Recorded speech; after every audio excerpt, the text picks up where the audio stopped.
You're starting just on time. Yeah. Oh, shoot. Oh, well, too late. 3, 2, 1. We're here. Oh, no. Nothing to see here. Nothing to see here.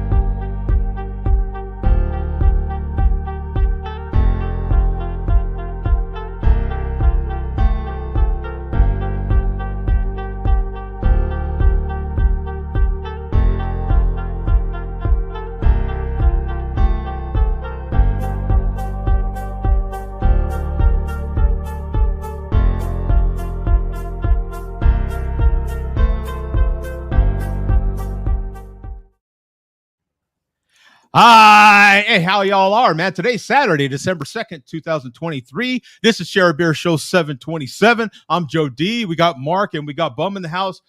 I don't know who those other people were that were in here a second ago. Did you? Rumor has it that there were some other people possibly trying to jump in on the show or something. Like we were being hacked. Yeah, those were 3 holograms. Yeah. Virtual AI. AI. Exactly. You're hacked by AI. Yes, it was AI. That's what it was. So there was, and we are back. Here we are. We are, I don't know if we're better than we've ever been. I mean, maybe we are because the bar is pretty low. So, No, we're flying high with the quality of the show since this is 727. True. Yes, I like it. The airplane edition. Yes. We are. That. Yeah. We are. This show brought to you by Boeing. You're right. Yes. You're a sponsor. Sponsor for show 727, Boeing. They are. Yeah. Where's my oh man, I know I have a maybe I don't. I don't know. I was thinking I had a sound for that, but I guess I don't. But I do have this. Fuck you, Canadian asshole. There. I mean, right?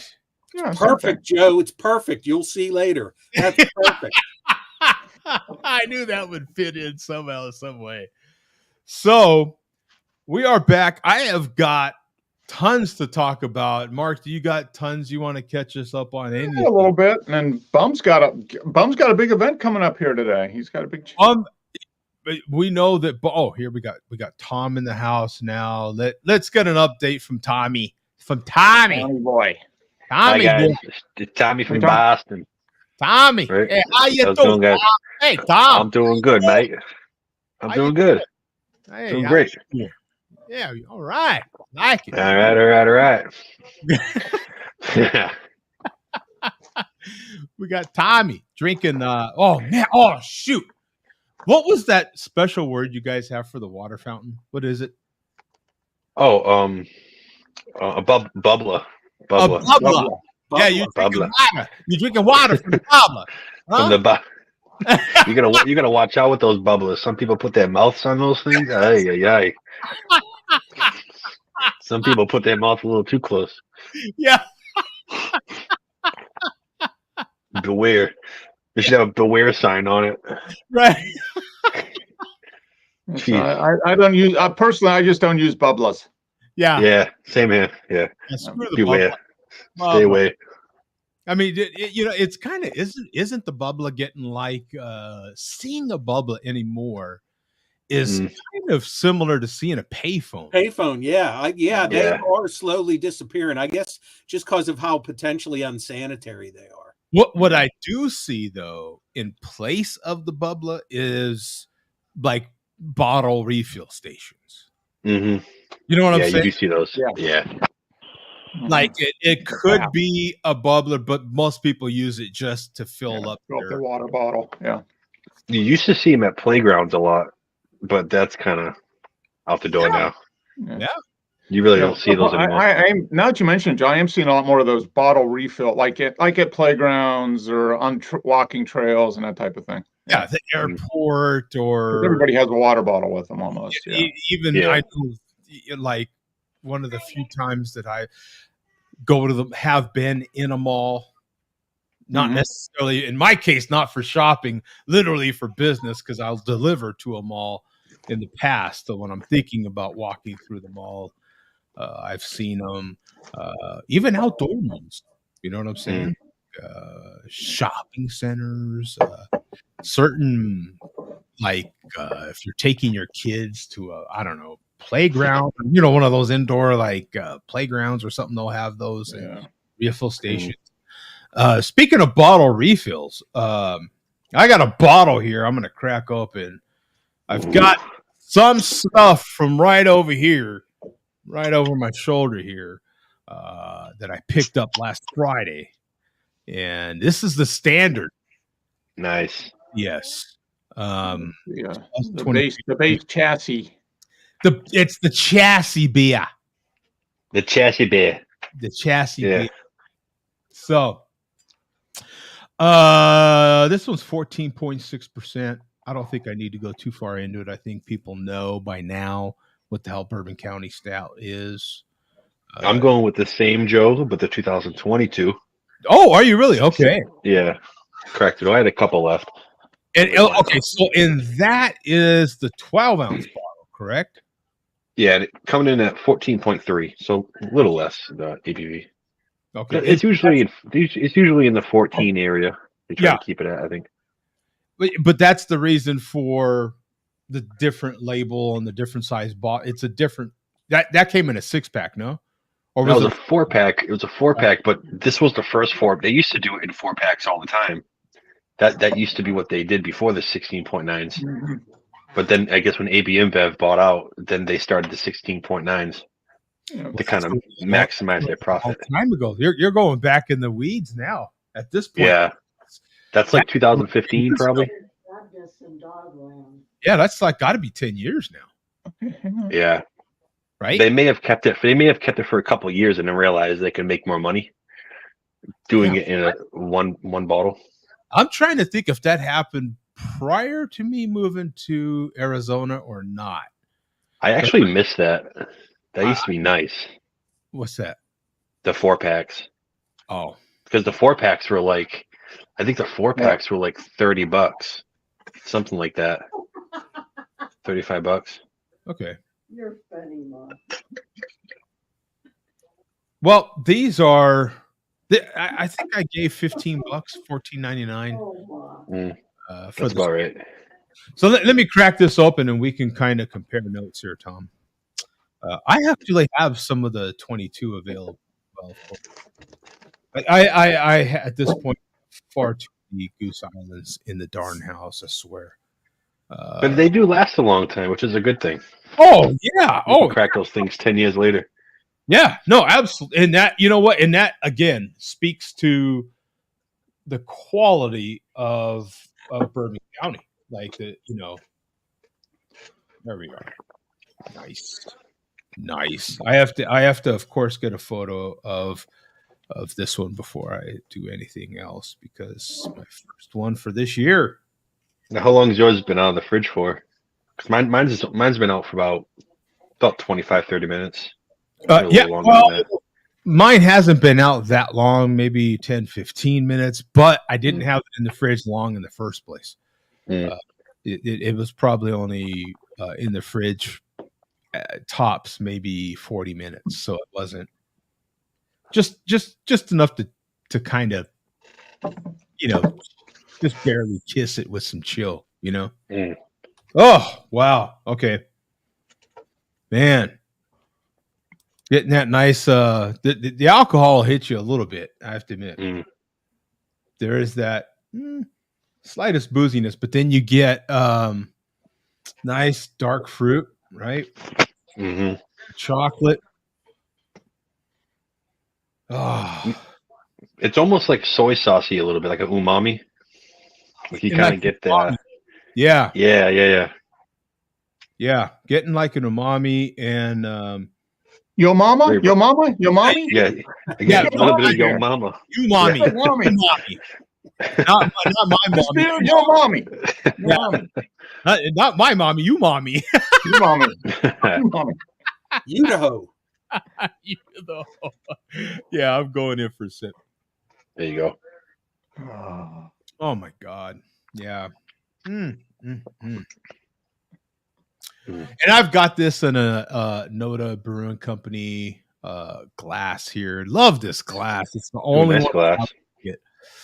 I know my green screen's kind of fucking it up. Screwing it up, but it's a very cool glass. But got this in Dallas, I believe. Yeah, that's a drink anything in it kind of glass. You can have an IPA in that. You can have a stout in that. You can pretty much anything. It's kind of like the dogfish ones. They had like the riblets on the bottom, and then I remember that back in the day. Yeah. Man, I feel like I'm getting like a little like a cherry or something in there, like a fruit, like a dark fruit, like a fig. Yeah, like maybe. Yeah, it's sweet though. I'm getting some sweetness. It is just, God, it is. It really is good. Yeah, but you gotta like it. You know what I'm saying? I can understand where these big. I happened to give one to a buddy that kind of hooked me up, so I gave a couple of last year's variants to him. And he was telling me this week, he was like, "Yeah, man, it's just not my thing, really." You know what I'm saying? I'm like, oh, I wish I'd have give you something else. Like Bud Light or something. Yeah.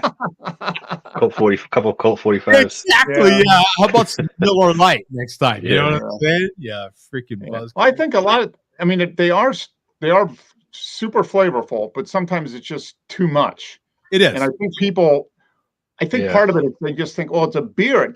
It's not supposed to taste like this. If they think of it more as like a dessert in a glass, I think that would, so that mental image of like a dessert rather than a beer. Because when people hear beer, they think of, most people think of Bud, that type of thing. Yeah. Yellow water. They don't think of, like a Sam Adams, right? Or something like that. They don't think of a super flavorful, rich, creamy, beer. That's more of a dessert. And that's what I kind of consider. It's almost like it's a dessert, really. Yeah. It's like a dessert wine, right? Or like a port or something like that. It's kind of sweet. It's got a lot of body, real intense flavors. And these beers are definitely not for everybody, obviously, because they're some of the biggest of the big beers, right? You automatically know Bourbon County, boom, and they're very serious, right?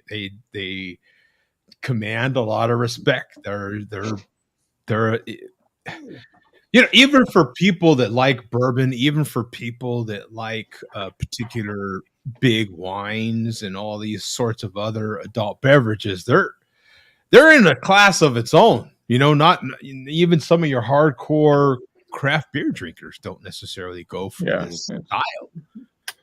It's just it's almost too flavorful.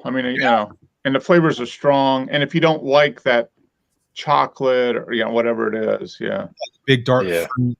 And then I'm getting a lot of oak too, a lot of wood, a lot of oak barrel, a lot of the barrel, and just this overall smoothness. The mouthfeel is just right. It's not too sweet. Of course, it's not dry, but God, it's just so dang good. It's like silky. Yeah, it really is. And you got to love that little reddish hue. You can kind of see that hue in the glass there. It's just so well done. Well, you've heard me say I'm only to date, Joe, not counting the Bananas Foster that I bought, I have only ever had 2 of those. Now, I'm pretty sure that those, I don't recall seeing those for sale near me. Maybe I just wasn't looking for them, but I would have thought I would have noticed them. I don't think I started seeing those around here up until about 5-6 years ago. Well, it's That's now surprising. It's now 3 years ago that, well, it'd have to be a little longer than 3 years ago. Let's say 4, that I believe I mentioned, like, when's the last time you had one of these, and when's the last time? And I believe all of us said at that time it had been a while. Yeah. But even me raising that question put my for myself, it put a little bug in my own ear, right? And so and it must have been right before Black Friday, because I remember hearing and seeing about, well, maybe it was just in the conversation we had. Tom's a little more aware, and Mark is as well, of people standing in line. It might have came up somehow. And so when I looked into it, I was like, you know what? Let me check it out. Let me do it one time. I never stood in line at that time. I had never stood in line for anything. And that year I stood in line for records and beer. Just the two things I had not done. And after that, I did it a few times. I had stood in line for record store day, proper record store day, and then went again that same year for Black Friday record store day. And since my record store opened before the liquor store, I went to both. You know what I'm saying? And was still able that year, which was now 3 years ago, able to get not only the records I wanted, but all the beers I wanted. So it was a successful. But what I found, now that I've done both record store days, Black Friday, and the Black Friday Bourbon County release, is that I've continued to do the Bourbon County. What I have found is with records, it's a different ballgame. I'm not a hardcore audiophile, but I am a little bit of an audiophile. Most of those guys aren't. Most of them, the overwhelming majority of them are not. They're record collectors, and the sound quality is not high on their priority list. Bourbon County has its own, Goose Island, Bourbon County has its own fanatics. You're in line for Bourbon County, and you talk about Bourbon County in ways that you've never talked about any other beer. You know what I'm saying? If you're in line for 2 hours, I promise you're going to talk about Bourbon County for 2 hours, man. It's a in-depth conversation, and people will talk about their experiences, getting the different variants and the time that they had the 2015 proprietors, and you know what I'm saying? Like it's like no other beer. The culture around this beer is very unique. It's a lot of fun. I found it pretty addicting, and I've now made friends. You know what I'm saying? I've you know how I am. I'm very unfriendly, and so yeah, I'm very hard at making friends. I am real to myself. I don't I don't talk to many people. Yeah. You know what I'm saying? That's all very tongue in cheek. I am not going to stand there and just not talk to anybody. I will get a conversation started somehow. And before you know it, we're exchanging numbers and we're texting, and the next year comes up, and hey man, what are you thinking? Where are you going? What are you doing? You know, and some of these people in Arizona, at least, as many people come here from other states. This year, some people stayed in their own state. So it was a lot of fun hearing what they were able to get and what I could see that I was able to get, and the differences in pricing and all those sorts of things were a lot of fun. And I also go to other local, at least, beer releases for local breweries. But not a lot of deep beer conversation. You know what I'm saying? I feel like that is kind of the only time I really stood in line was at Treehouse, and I was in line for about an hour, something like that. But it's like I feel like that's kind of gone. I feel like people don't stand in lines anymore. Is it just me? For Bourbon for County, beer, in beer in general. For beer, because there's so many more breweries. I think it used to be there was only a few really, really good breweries. Now every city's got probably at least one decent brewery, right? So people don't feel like they have to stand in line to get a really tasty beer. They can just go somewhere else. Oh, there's a line here. I'll just go to the next one and get some good beer. Right. And it has to be like a top-notch brewery of a beer that maybe they make once a year, and they only make a certain amount. Yeah. It has to be a 1-year release, and people know they can only get it this day, and then they'll stay in line. But other than that, and that, I don't really see much. I don't think it was ever a thing in Pittsburgh, because I've said this before. Pittsburgh is loaded with great breweries, but there's no go-to one that's like nationally known. Like we have no Hop Butcher for the World. We have no Treehouse. We have no Trillium. Well, Pennsylvania has the best brewery in the country on Untapped. Yeah. I think it's side project. I think that bum. If you were to start like, God, there's so many breweries that release on Black Friday. I would. I looked at. I saw an article about Black Friday beer releases last week, and there was nothing really in Pittsburgh. There were Pennsylvania ones. Pennsylvania's huge, but as far as Pittsburgh goes, there wasn't anything major there. I don't know if I've even heard about people standing in line for any beers at a Pittsburgh brewery. Okay, now there wasn't any standing in line for the Black Friday releases for our local breweries. As far as I know, that didn't happen, but there was plenty of beers released on Friday here locally. And if you did, and trust me, the local ones, you don't necessarily have to rush down there to go get them. You know what I'm saying? They're going to be there later on in the week. They're going to be there the next weekend. You know, as long as you go in the next weeks, you're going to get a copy. But it's a good day to release the seasonal holiday seasonal beers, right? So they can come out with their Christmas beer or their winter stout, you know, and that's a good time to do it. It's mostly these big ones, not exclusively, but the Black Friday is when it seems like and Bourbon County is the one that started this stuff, right? Like it became a Black Friday thing with Bourbon County, and they kind of set the tone. And so these other breweries are like, okay, well, we're going to gear up for next year, and we're going to release a beer on Black Friday. And it just so happened that my favorite brewery here locally, Tombstone, he said he couldn't quite get it out on time, so they didn't release one. But God, there was at least 4 others that did. I did pick up the one that released on from Goldwater. They had 2. I picked up one variant, the barrel aged version of their variant. Randhouse must have released anyway. I could go down the list, right?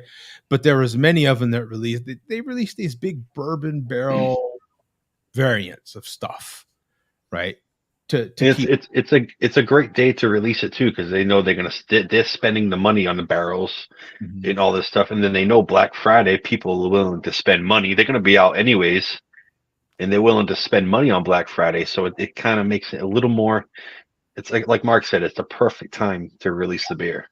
Yeah, they know there's maybe are a little looser with the wallet, you know, willing to, you know. Yeah. Right. Yeah. And right after that, I think it was, who was it? I'm trying to think. Was it Goldwater? One of our local breweries just posted. Heck, I think it was yesterday or the day before. It was maybe 2-3 days. 2-3 days ago, they posted on Instagram that they were selling their barrels. I think it was $75, and you could come buy a barrel. And no way. That's sick. $75. $75. That's cheap. Depending. That's cheap. Heck yeah, it was cheap. That's real cheap. Oh, can you? You know what? I could still go down there. They said it was first come, first served. They knew they were going to go quick, and God, I should have. Maybe I'll do it tomorrow, because what barbecue I could make, right? Like if I had a barrel, you know. Are we talking about a full barrel? Yes. Holy, you could do bourbon barrel aged brisket. Yeah. What the hell was I thinking, Mark? I wasn't thinking. You can barrel age you can barrel age beef broth, right? And Well, chicken broth. And I'm no, just kidding. but I could take apart the barrel and put like half of what would you call each individual thing? Would you call it a staff? A I stave. think that's what they. Stave. Yeah. Yeah. I could cut each one of those in half and extend it farther. And yeah, I could once you put half a stave in there, I could claim that it's a bourbon barrel aged brisket. Right? It'd be unique. It'd be a unique smoke flavor. Yeah, that would be the thing. But it would add some. Oh, dude, I effed up, didn't I? Damn it! Yeah, that's cheap. I can't imagine they. I know. I can't imagine they didn't. Like, they must have paid more for the barrels. Well, they're probably buying the barrels secondhand because they want something with already something in it. So they're probably buying. Yeah, so bourbon. Or third use. Yeah, they're probably so they might have bought it for 100. Sell it for 75. Well, plus you're getting right. You're getting your use out of it. So once you use it again, or you might have used it twice, it's that much more used. Yeah, and if you use it the third time, you're not going to get the flavors out of it that you would because you had the other beer in there twice. So now it's got to go into a new home, right? Where somebody wants to do whiskey, or they want to do barbecue sauce. Ooh, somebody could do barbecue sauce. Yeah, make a big batch of sauce. Put it in That's a lot of barbecue sauce. That's a lot of barbecue sauce. I never brought it up. I shouldn't have brought it up because now you're making me. I got a question though. Can you rechar? Like, say you have a barrel that's been used a couple times. Can you blast it through again and rechar it? It's too wet. Like, it wouldn't. You think so? Yeah. But if you let it stay out and dry, some weird off flavors, I bet. Yeah, it wouldn't be the same. Yeah. I think the best way to do it, you could shave off like a layer. Yeah. I've heard of people do that. They'll shave off a layer of the barrel and then use it that way. Make it a little thinner by taking off the whatever stuff they don't want and then get down to the wood again and try it again. I mean, it is pretty cool when you watch them char the barrels. They're the big flamethrower and they char all the way through. It's actually pretty cool. I'm going to go to Bum, directly to Bum, because Bum's got a really good memory. Do you remember? Great memory. We had this conversation with Zach about barrels specifically. And I remember him saying something to the effect that, like, after the barrel's 5th or 6th use, it's pretty much useless at that point. And you could take apart the barrel and damn near wring it out that it was so wet. Huh. No, I don't recall that part of the conversation. I remember discussing barrels with him, but I don't remember that part of it. Joe, that's the angel share. No, it really is though. Well, the evaporation is the angel share. What's inside the metal, the wood is the angel share. They have like certain bourbons that you can get that it's just that. It's what's inside the wood. I don't know how they extract it. No, I think if you ran through, because every time you put something in it, the wood's going to absorb a little bit of the liquid. So I mean, if you like get done using it for that 5th or 6th time and then immediately take it apart before the wood dries out, it probably is kind of squishy, maybe. I remember him saying something to that effect. Yeah. You know what I'm saying? Like that it was I randomly. No, it's like a sponge. So if you get it right when it's been used, it'll be a little squishy. Yeah. And like Joe said, right, you have to make sure there's some type of liquid in it so it doesn't mold, right? Yes. Yeah. You have to make sure it's moisture and liquid and no air. Yeah. Water. Right. Because not so much mold, but it will dry up. And once it dries up, there's no rehydrating it. And because keeping it hydrated, keeping it moist is what keeps it airtight, keeps it liquid tight, right? And even then, researching the little personal ones, the 1 liter and 5 liter ones for personal use, they have a particular wax that you can use to fill in some of those gaps so that it will remain watertight. You know what I'm saying? I'm sure you can go down a rabbit hole on YouTube on how to take care of your barrels. I imagine. Oh yeah, yeah. There's probably so much we're not even thinking of. Yeah, I kind of found some of that stuff out. Not, not all of it by any means, but for $75, that's a good price. I'm doing. I wonder if you chopped it up and you used it in your barbecue, if it would. If it bring up the heat more, right? Like it would create a bigger flame because there is alcohol in the wood. You did that, and you get some good smoke too. I mean, you would get some good smoke flavor. Yeah. Yes. Oh, you know what? God, stop talking. Damn it. Okay. I am going to put. I found it. I found the post. I'm going to pull up my Instagram so you guys can see. And it looks cool until you use it. Right? It's a big barrel. Yes. I want you to see this post, and then you guys will really look at me like I'm a fool for not buying one of these. Doggone. How many days ago?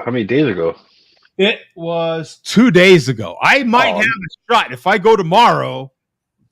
You might have a shot. Oh my God! I screwed up.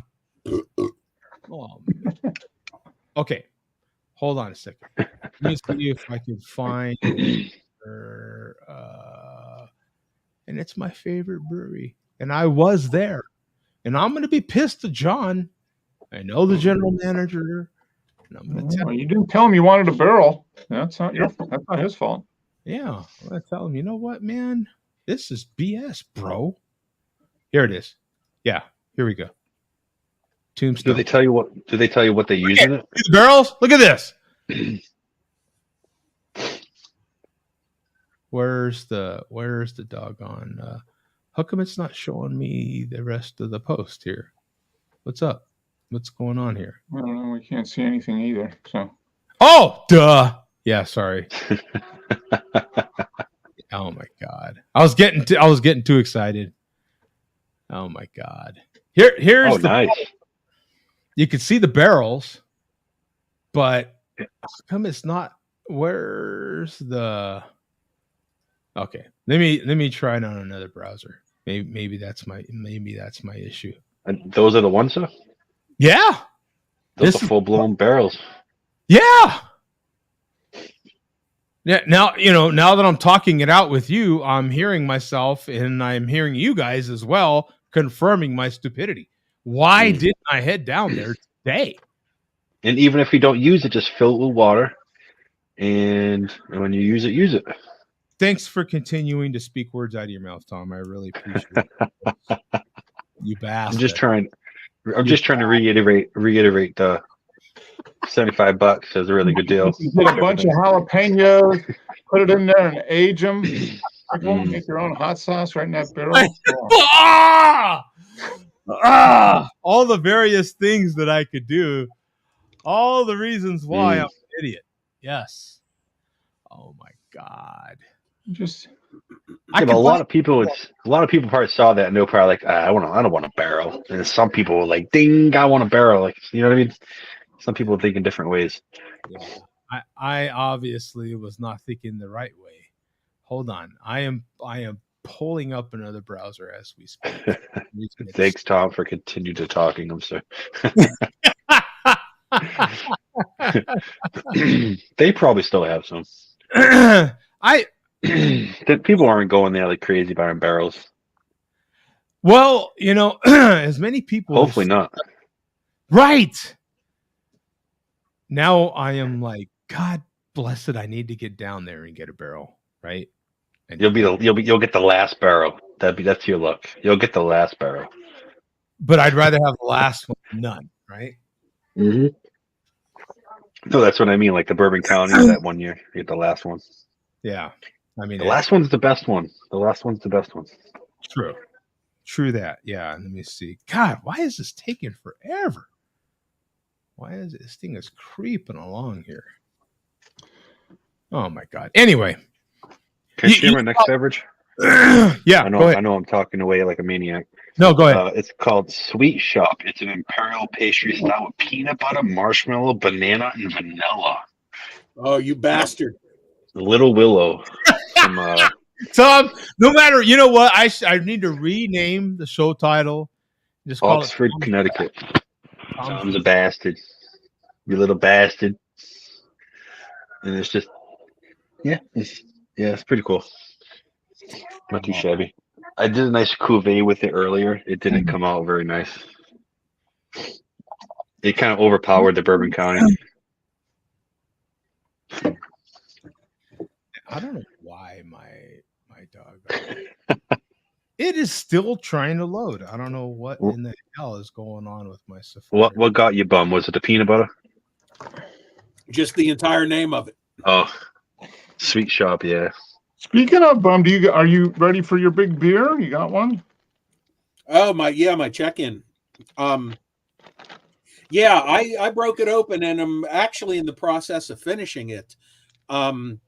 This is going to be momentarily untapped check-in, total check-in number 5,000, unique check-in number 4,000. So holy crap, dude. So I had a few final candidates, including that Bananas Foster that I bought the other day of Bourbon County. I actually considered the mead that Pat sent me in that great beer bottle. Oh wow! That's the only one of the things that he sent me that I haven't consumed yet. It's in my fridge, and based on what I read, I said mead has a pretty long shelf life. Oh yeah.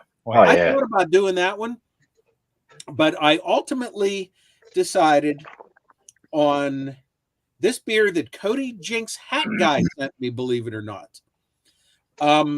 Now my band Rush has lent their name to a bunch of beers in Canada, and their flagship is the Canadian Golden Ale, which they're now brewing in America as well.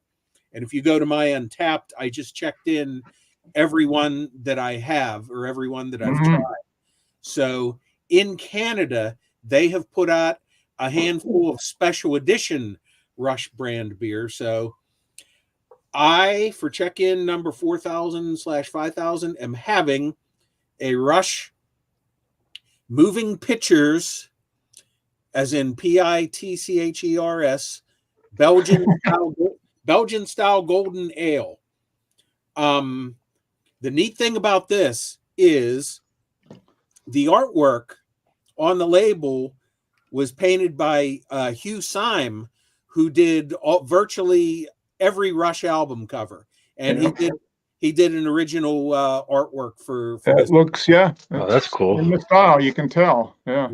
Yeah.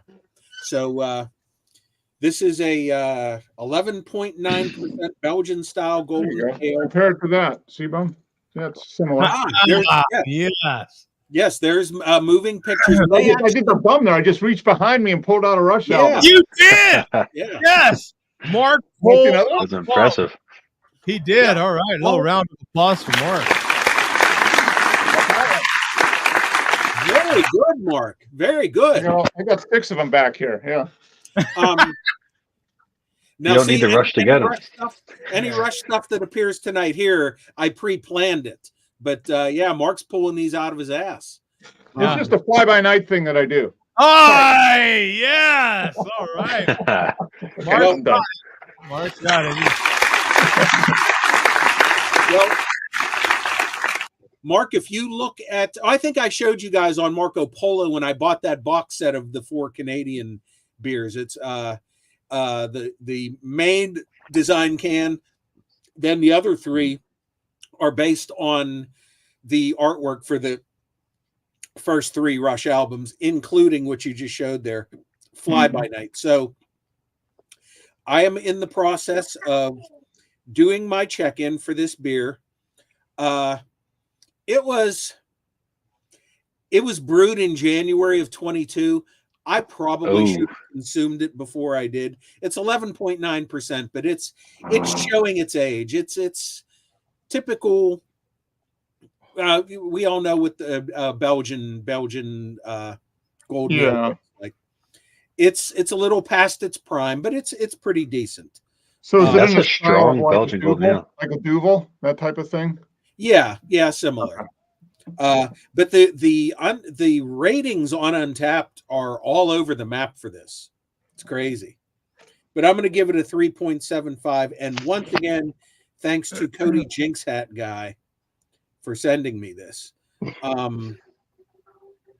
Belgian beers are kind of all. I think all Belgian beers are kind of all over the map when you look at them, because some people really hate them and some people enjoy them. Yeah, You know what I mean? It's one of those things. yeah. Even the quads. I guess I waited too long. I had this check-in all set up, and when I came back to my phone here, everything disappeared. So I'm going to do this over 3.75. Oh, isn't it the worst when you write a whole thing on the check-in and then you accidentally delete it? It's like, ah. Or it just yeah. Are you leaving and the site logs you out before? Yeah. You gotta try to rethink about everything you just thought of. Well, while he's doing that, let me. I finally got that post up here. Let me show you really quick. Oh, God, this is frustrating. So now, do you think they would have deleted the post if everything was gone, or they would have updated the post?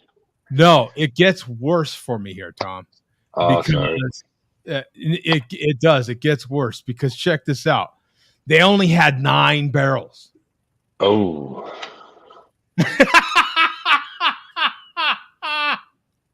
Now, each barrel, how many beers do you think you can get out of? How many gallons is a barrel? Because I know for every 5 gallons, you can get 16 ounces.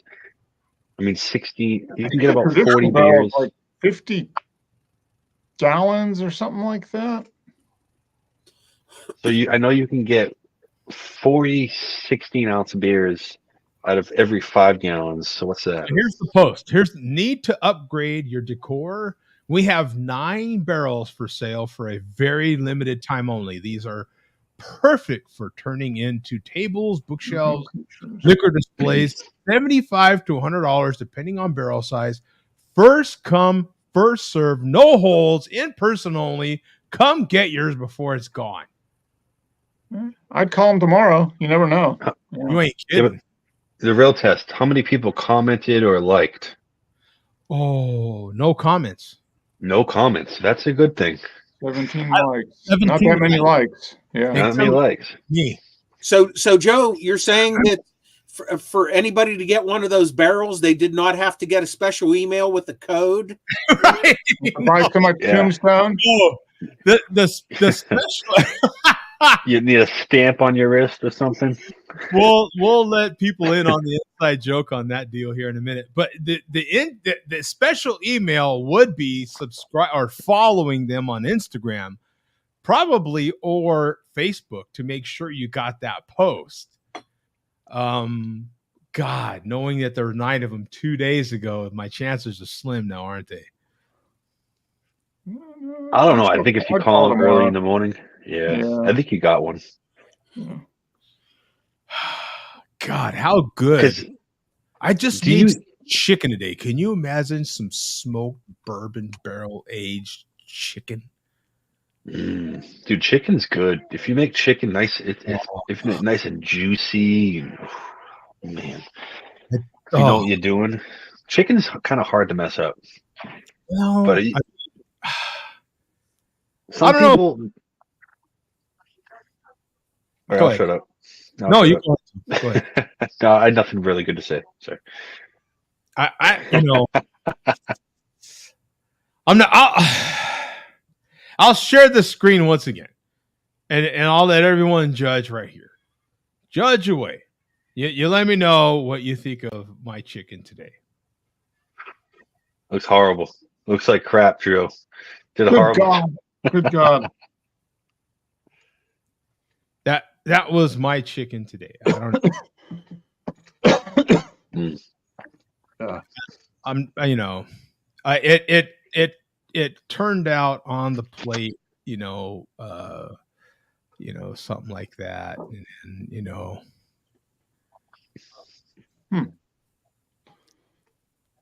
Is that now?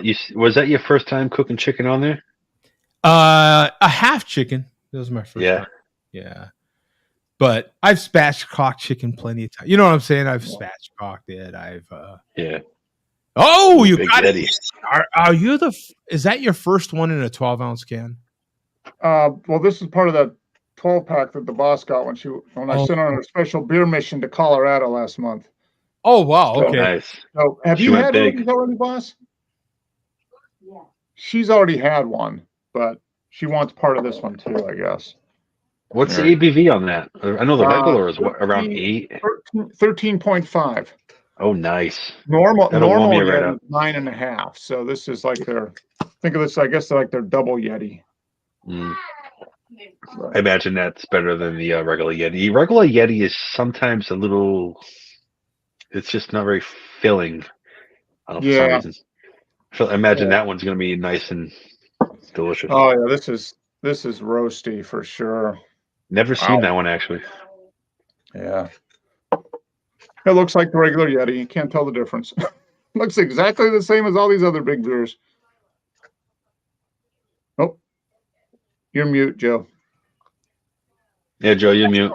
That's the only problem with these. Yeah. But with the big stouts. Look at that. Look at that head though. That's it's like milk Nice. chocolate colored head. Yeah, mocha. Super roasty. Yeah. Ooh, this has really roasty toffee, like burnt, like really dark toffee, real almost burnt. If you get a good toffee, this is, yeah. Man, I've like probably burnt sugar on a pan. 6 or 8 Yetis on hand right now. I bet you I could whip one of them bad boys out. We still got 6 or 8. Yeah, that's why we got the 12-pack, because this way you can just do one can at a time and wait. They sold 12 packs of that in Colorado. Yeah. Holy crap! I've never seen a 13% beer being sold. What, you had 2 12-packs in your? Whoa! Yeah, she had like 20 beers. She brought back 20 beers in her. Nice. Round of applause for the boss. Wait, 52. How much did it weigh? Oh, 38 pounds. Yeah, about 5 pounds of clothes, 30 pounds of beer. It was only a weekend. Yeah, that's awesome. So there we go. I don't think we can. Oh wow, I can see it. I can see it. Yeah. Wait, hold on, Bum. 5 and 4. I've got Bum pulled up here. Oh, you got the webpage pulled up. I right here. Yeah. Let me. And I love the bobbleheads, the Rush bobbleheads too. I already have him pulled up, so refresh. So here we go. We're gonna do the big drum roll and then refresh, and here we go. All right. There it is. All right. Look at that, man. Little round of applause. Oh, no, that would have been a trick, Bones. You could coordinate badges. You wouldn't have been able to do that. So. What's that, Mark? 2,968 badges. Yeah. Oh, yeah. That would have been cool. That would have been tough. It's actually kind of a fail, Bum. Come on, man. Well, maybe next time I can 4,000 badges for okay. For the 7,000th total check-in. And then you got to coordinate the friends with it too, and it becomes a whole thing, But hey, man, I mean, God Almighty! Now, at some point, it's a lot. It's kind of cool, 5,000 total, but at some point, doesn't that work against you? You're like, but there's so many more beers to try though. There's always breweries popping up, and but always more beer. You might need some help, is what I'm saying. At some point, right? They might recommend a program for you. That looks like Joe Skull in that photo on the far left there. It does, doesn't it? Look at this. Yeah. Is it AKA Chris? Is Joe Skull also? I know Joe Skull's first name. I don't think that's what it is though. I mean, that's not him when I see closer up, but Right. I mean, it is conceivable that Cody Jinxette guy could. Now, I don't know if they trade with each other, but yeah, in a long shot, it did look like Joe Skull. Yeah. So you've got 959 totals, 909 uniques, 26 in the last 30 days, 11.9%, 3.77 bottle cap rating. Henderson Brewing and Rush take the stage together with this electric brew named after Rush's 8th studio album. A strong ale with a medley of aroma of berries, grapes, and spice, along with maple syrup and a mild floral note. The palate shows dark fruit pudding. Wow, pudding. What kind of pudding? Pudding. Dark fruit. Oh, fig pudding. Fig pudding, maybe. Fig pudding. That's a thing. Yeah. What the hell is fig pudding? I've never had fig pudding. That's a thing. How can you have any pudding if you don't eat your meat? Oh, sorry, wrong band. Yeah. I think fig pudding's like a Christmas type of thing. It is a Christmas. We looked it up. Figgy pudding. The fat that they use is suet. So beef tallow is the fat that they use to bind it together. And when the boss heard that, she's like, "No, we're not doing that." It's like, "Oh, that sounds good, actually." Okay. It's like a crumbly fruit cake. I mean, it's like a fruit cake, but more crumbly. Yeah. You're just getting a fat from a different source. Right. Yeah. Instead of shortening, you're just getting the beef. Beef fat. It's probably better for you. Yeah. Instead of pork fat, which is what a lot of lard is, right? It would be beef. Yeah, beef fat. Yeah. Nothing wrong with that. I think I'm going to make it. I don't know if the boss is going to eat it or not, but I'm going to make some this year. I'm trying to make some.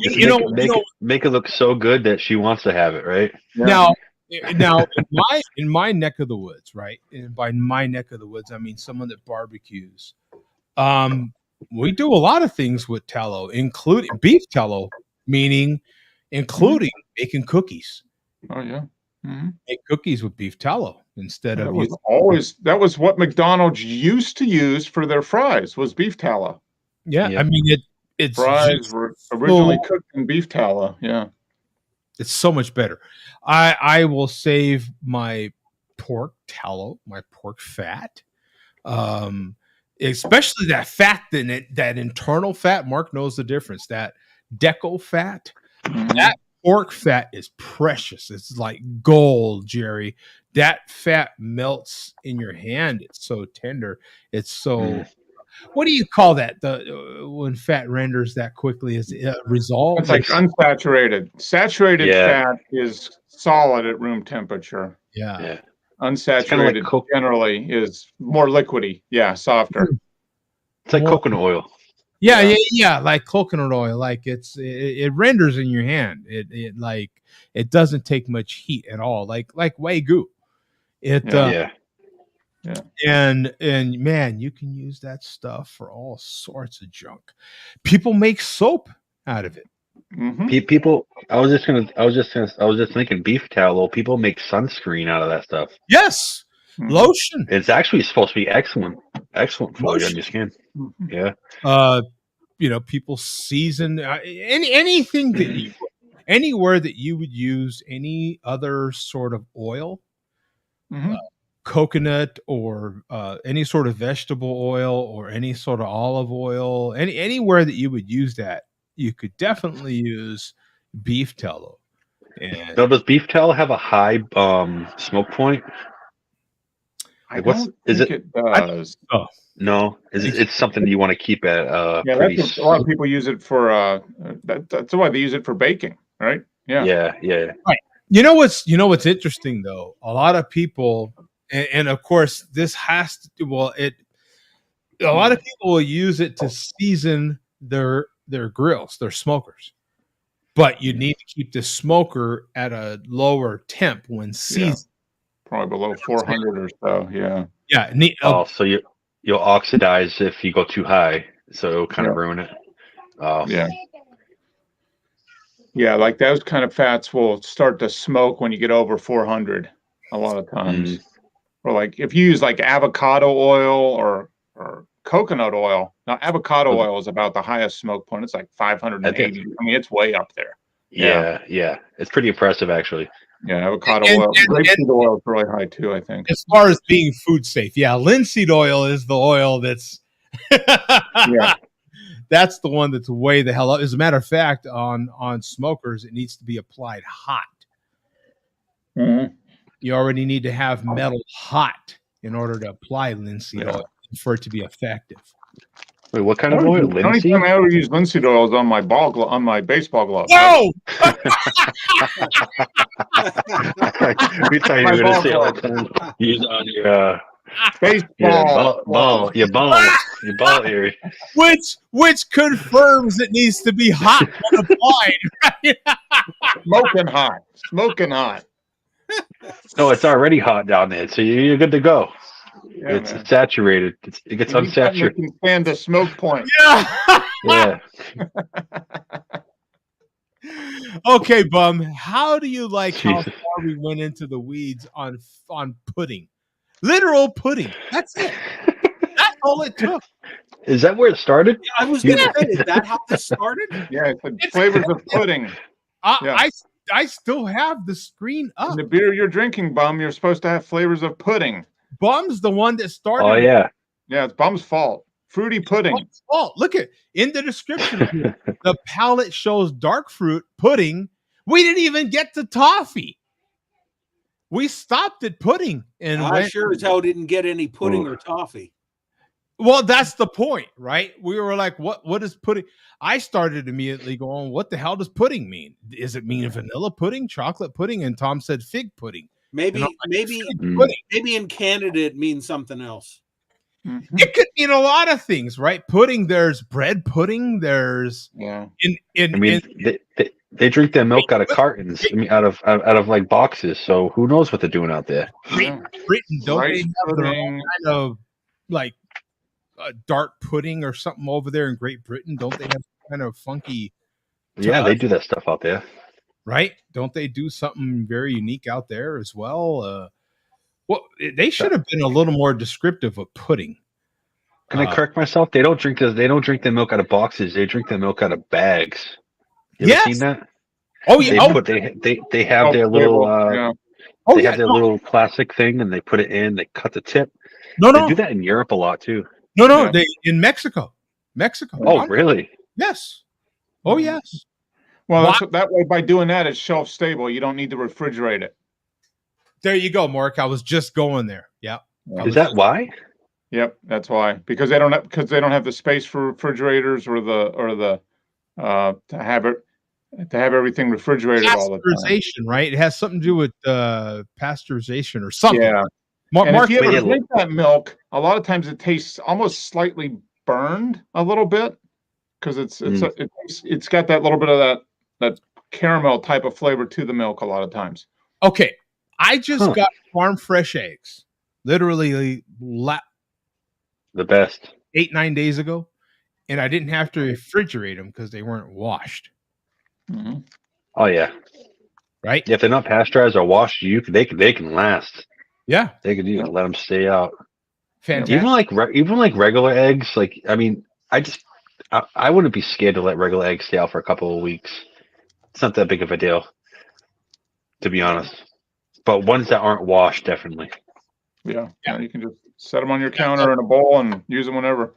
When I picked up a fresh turkey from a buddy of mine whose son slaughters turkeys every Thanksgiving, and went over there to pick up the turkey, and he was like, "Hey man, you want some eggs?" And I'm like, "Hell yeah, I want some eggs!" And he's like, "All right, here you go, man." He gave me 24 fresh eggs, and he's like, "They just came out the chicken's ass, so nice. Watch it before you use them." Literally his description. Literally his description. They just came out the chicken's ass. So I'm like, sweet. You know what I'm saying? How are the yolks? Are they nice and orange? These eggs taste like ass. Right. Tastes like pudding. Pudding, yeah. Pudding. Thank you, Bum. Oh, Mark, what you're slipping, pal. You had a good start. I did, yeah. And he's taking it from you. There you go. Yeah. There's for Bum. We'll Yeah, and another thing that bummer Fred, whatever your freaking name is, bum. I feel like we're Bum still almost on thunder here. Bum's the one with the check-in, and we completely went off on pudding. Yeah, Bum's like, where is this going? Bum's like, he has that look on his face like, what's going on here? What the hell just happened here? Right. No, I'm fine with it. I'm just actually Causer asked a good question and something I was kind of wondering myself. Got Causer in the chat here. Oh, the birthday boy, huh? Apparently, I wasn't hip to this. Is it the chairman's birthday today?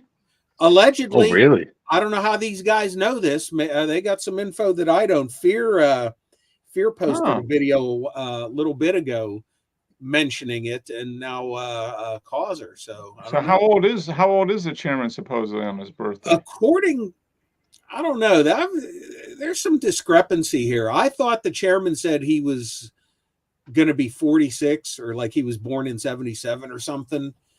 But Feared today said the chairman is 45, turns 45 today. So he looks like a hunk of junk for 45. 40. Yeah. Holy crap. Come on. Yeah, 45. That's what 200 ounces of malt liquor will do to you, right? That's what he said last week. He did 540s. Yeah. Yes. I drank a 40 last week, and I don't even know what I was saying. In a diet full of these McRibs right here. Right? Oh, look at that. That's cool. Hey, I wonder how many McRibs you ate today. Well, happy birthday, Chairman. May you have many more. Oh, Yeah. Adam is 47, he says. In my book. In my book, 47. So who knows? Sounds about right, I guess. I don't know. Huh. He's got a big head for 47. That's for damn sure. Yeah, God, my guess is he's in his mid 40s somewhere. He's kind of, Unhealthy 47.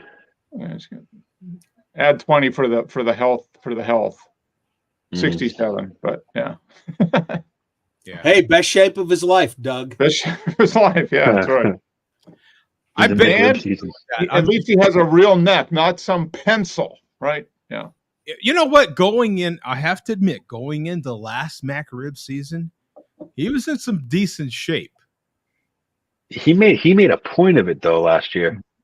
Yeah. Right? He was eating. He wasn't eating. Yeah. He wasn't eating really great food. He was still eating microwave food, but he was. I don't know. He looked a little bit better. Yeah, he did. Honestly, he did. Was last year the year he was getting on the scale for every video? Was that it? I thought that was 2 years ago. 2 years ago. Lost another pound, dog. Yeah, I think it was 2 years ago. Yeah, 2 years. Yeah. Then, was that 2 years ago? He was doing a weigh-in before every McRib or something. Doesn't it, Tom? It feels like. Well, I swear last year he made a point of being in McRib season shape though. Or something like that. It feels like last year. It was like last year. I don't know, but it might have been 2 years ago. I honestly have no effing idea. But it does go crazy. Feel like it was last year, but no. It didn't seem like he made a bigger deal than McRib season last year too. Yeah. Yeah, and he's not making a big deal this year. He's eating them, but not like because he basically said, "What how do you top what I already did?" Honestly, no McRibs in my area at all. Really? Nada. I got to go on a plane, like you said. Oh, dude, that's literally. I think I can get one, but I'm good. I don't feel the need to go get a McRib. I think I'd be good anyway. I just haven't gotten one. I may not. If they were, I'd probably get one for the season, and that's about it. My one opportunity would be if there's a McRib at the McDonald's in the airport when we're traveling. That might be my kryptonite. Because when you're traveling, you got an excuse to eat whatever the hell you want, right? Oh yeah, because it doesn't count. It doesn't count. Absolutely. You got a lot of empty calories going, so you're ready to go. Oh yeah, absolutely. I'll get two. One there and then one to take on to eat during the flight. Yeah. I'm trying to as we speak. $6.59. Oh, that's a lot for a Mac rib. Yeah, I'm Too trying to look. much. I'm trying to look. $6.59 a Mac rib. That's too Oh, much, dude. that's No, about $4 too much. Yeah, That's no, just a sandwich. So if you get the meal, that's $10, $11. Yeah, Mac it's ribs $10 went up. probably. Yeah. Yeah, they go up. Yeah, honestly, they went up. I'd rather go to my local burger joint and get a burger. Yeah, get a real burger. Yeah, real $4.99 in burger. Minnesota. Well, and Arby's typically serves their rib sandwich at the same time. Yeah. So you do have something to compare it to. Man, I am having no luck just going to McDonald's website here and pulling it up. I'm not having. They just do a fantastic. McDonald's in general over generations, they just do a fantastic job of when you're a parent, your kids want to go to McDonald's. When you're older, your kids want to go to McDonald's. They just do a great job of advertising. Oh, yeah. It's a Kids never-ending. love junk food. Yeah, Yeah. it's a never-ending Oh, yeah. No, there's evolution. no question, no doubt. Okay, here it is, kids. I don't know. I'm gonna pull a full Andrew right here. I don't know if you can see it, but I'm gonna go full on Andrew right here. I'm gonna show my phone, and $6.99 for a Mac rib in my area. Whoa, that's just a sandwich. $6.99. $6.99. Ooh. And you can eat that thing in like 2 minutes. 5 seconds. Yeah.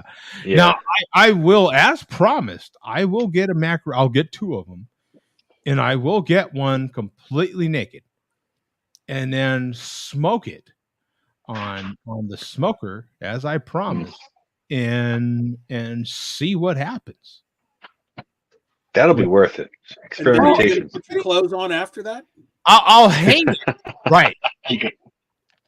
I might. You're gonna put it on the hook and hang it in the I barrel was smoker? gonna say I should actually do it now as soon as the show ends, so I have it, because I will be making ribs in the morning, and Have all the other ribs and then have the Mac rib hanging.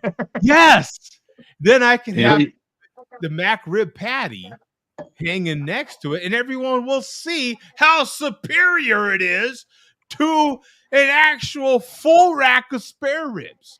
You know, it'd be hilarious. It'll be hilarious, Joe, if you would at McDonald's on like a post on Twitter or Instagram or something like that, and they would see you smoking the McRib. Oh, I would definitely hashtag Mac rib McDonald's. Yeah. You have to hashtag the whole thing, don't you? It's like automatic, right? Because I've never seen someone do that before. You'd be like the first person I've ever seen smoke to go out of their way to do so. Yeah, you told me that I should do that, and I like I told you, I seen there was I think he was a Japanese chef or something like that, and that's where I actually got the initial idea from. He bought one completely naked. I mean, he bought just the patty and the bun, and got the onions and the pickles on the side as well. So he could completely recreate the whole sandwich, but make the patty in his own way. So he put the same onions that they would put on the sandwich, the same sauce. And what he did with the patty is did it a Japanese style. So he put, what's those breadcrumbs that they use? Oh, I know. Panko? Panko. Panko. Yeah, panko. He like panko breadcrumb, the son of a gun, and made it that way. Are you kidding me? It looked if they and it gave me the idea, if they would even offer the option to have a crispy Mac rib. I mean, they do it with the chicken, right? They even offer 2 or 3 different ways, if I'm not mistaken. You can get it spicy, regular, or grilled. Why not do it with the Mac rib? 1 year they should offer the Mac rib. Now, you know how influential this show is, Mark. We told Budweiser back in the day with their Ritas, we were like, yo, You should come out with a strawberry Rita. What did they do the next week? Came out with a strawberry Rita. Right? We said the next week, you should come out with a pineapple Rita. What did they do? Came out with a pineapple Rita. Right? It's all So documented. what we're recommending to the big clown in the sky is to say, offer next year the 2024 release. 2040. Good Lord. The 2000, we'll all be gone. Right? We're not getting that Mac rib. But 2024 release, offer it two ways. Offer it regular and breaded. Dude, I bet you a breaded McRib would.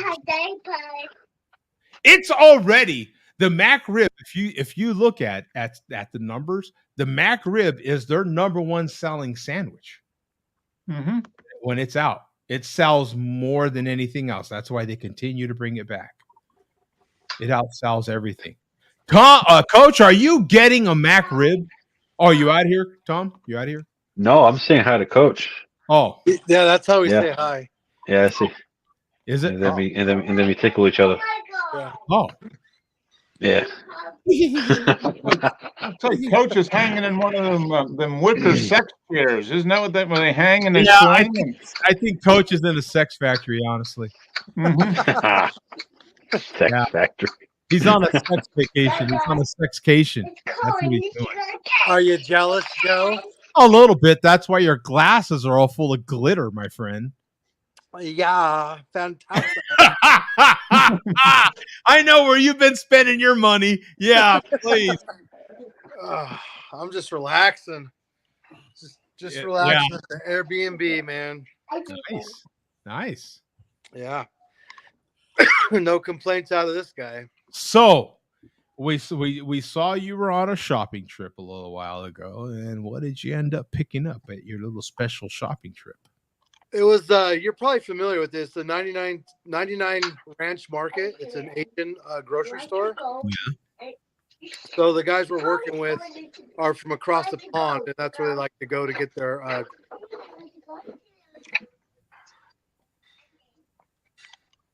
so I didn't buy anything, in other words. Oh, okay. Yeah. Okay. I didn't hear that last part. I don't know. Yeah, we heard. All we heard was they go to get there, and then we heard nothing else. Oh, they're from they're our Did it happen again? I swear to God, it happened. Yeah, we didn't hear it at the end again. You might as well just start. You might as well just start with it because we're not. As soon as you start talking, the algorithm has got you figured out, my friend. Yeah. he is censored. Mm-hmm. Yeah. Or is Coach muting himself? Yeah. By the way, we have Dave in Minnesota who has the cheapest Mac rib price, man, $4.99. Nice. Some people had it for 2 for $5 last year. Yes, and that's gone. That doesn't exist anymore. Yeah, well, that's a decent deal. You see, and as far as I know, he's got to buy one, get one for $1. Of course he does. Of course he does. Who, Rajay? Yeah. That's Rajay just showing up to show off. That's what it is. Yeah, dude, Rajay gets all the best deals. This guy. The bad deals of the year. It happens to follow. You know what I'm saying? Okay. Let me give you kids a little backstory for those that don't know. On Black Friday, I'll even go full screen so people can see my particular beer haul. This is my complete Black Friday haul. These particular beers over here happen to be the only beers that, well, including this one behind me right here. So all these, there's doubles on these, but the 4 beers, including this particular one in this Pringles can,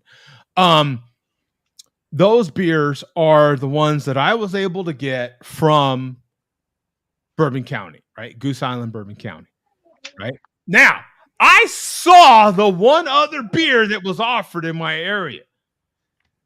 Guess what, kids? They would not let me buy it. I saw it. I could lay eyes on it, but they were like, oh, no. I was at Total Wine in my area. Total Wine said, oh, You've got to hit our max amount of points to hit our elite status so that you got the email. Once you got the email, you got the code and email, then you could buy this beer. Okay, sign me up. Like what? You know what I'm saying? I'm already in the rewards program, but apparently I only had 1,500 points. I keep no secrets about how much I spend on beer. It's not uncommon for me to, in one whack, spend $300 on beer. I will do it. Done it plenty of times. It's not proud of it, but it is something I do. Well, apparently, 1 point is 10 cents on the dollar. I've only got 1,500 points.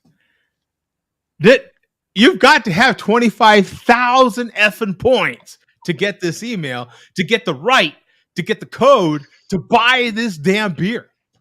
Yeah. That's insane. It's insane. And like I said, I walked into my little rinky-dink beer distributor this week, and there was a couple bottles sitting there for anybody who wanted them. Anybody who wanted them. Rod J is the first person that I got to see who was, he's kind of humble bragging. You know how Rod J is. He kind of humble brags. And he posted a picture, and he's like, oh, look at all these beers that are right here for me to grab. And we. I have access to all these beers. Jody does it. Right? And that's what he did.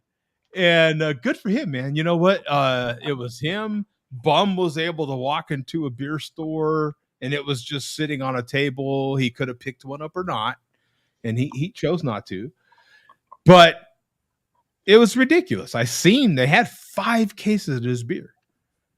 And luckily, I had a conversation with the manager, and the manager's been working with me ever since to try to get me some copies of this beer. I say copies, but some bottles of this beer. Rod J likes the voice. Oh man! And what is this comment? Jody hasn't watched enough podcasts on YouTube. Let other people talk. Why? When you could talk over them? Come on. Well, this is live. There's no questions. Automatic. This is purely live.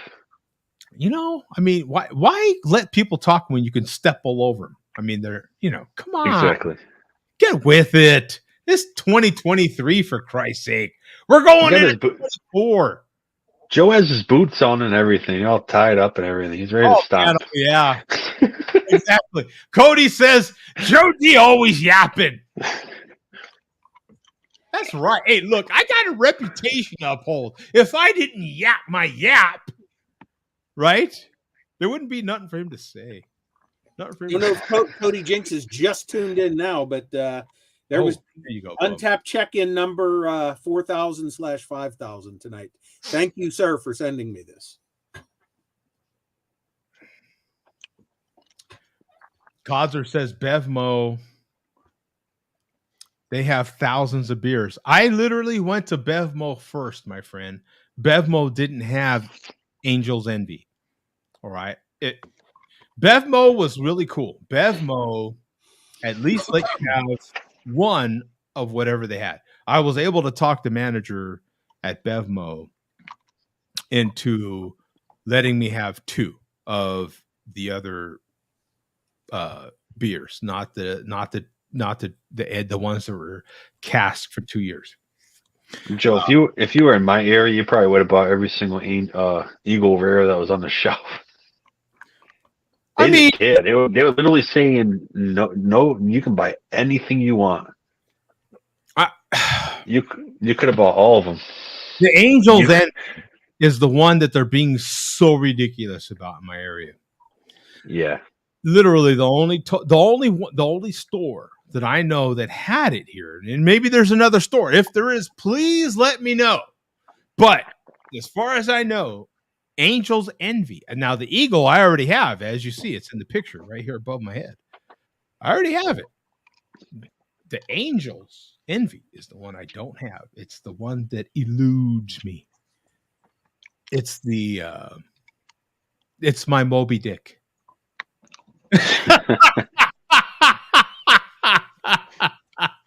No comment. What? Yeah, no comment. What was the fisherman's name in Moby Dick? What was his? Oh, what was his name? I have a buddy that loves that movie. That's like his favorite movie ever. Oh, here we go. Tom hasn't seen enough podcasts on YouTube to know they are all live. The guests should aid in the content. I don't think he even knows what podcasts speak of. I don't even think he knows how podcasts start, because when a podcast starts, they usually have questions to ask. It's all set up. They have dialogue. We just go straight in. We dive straight in. Yeah. Isn't that true though? Yeah. A professional podcast, they have a guest and they have these questions that they want to ask the guest, and then they let the guest go along their way and forget about it. Now, see, Cody and Causer need to heed the word professional.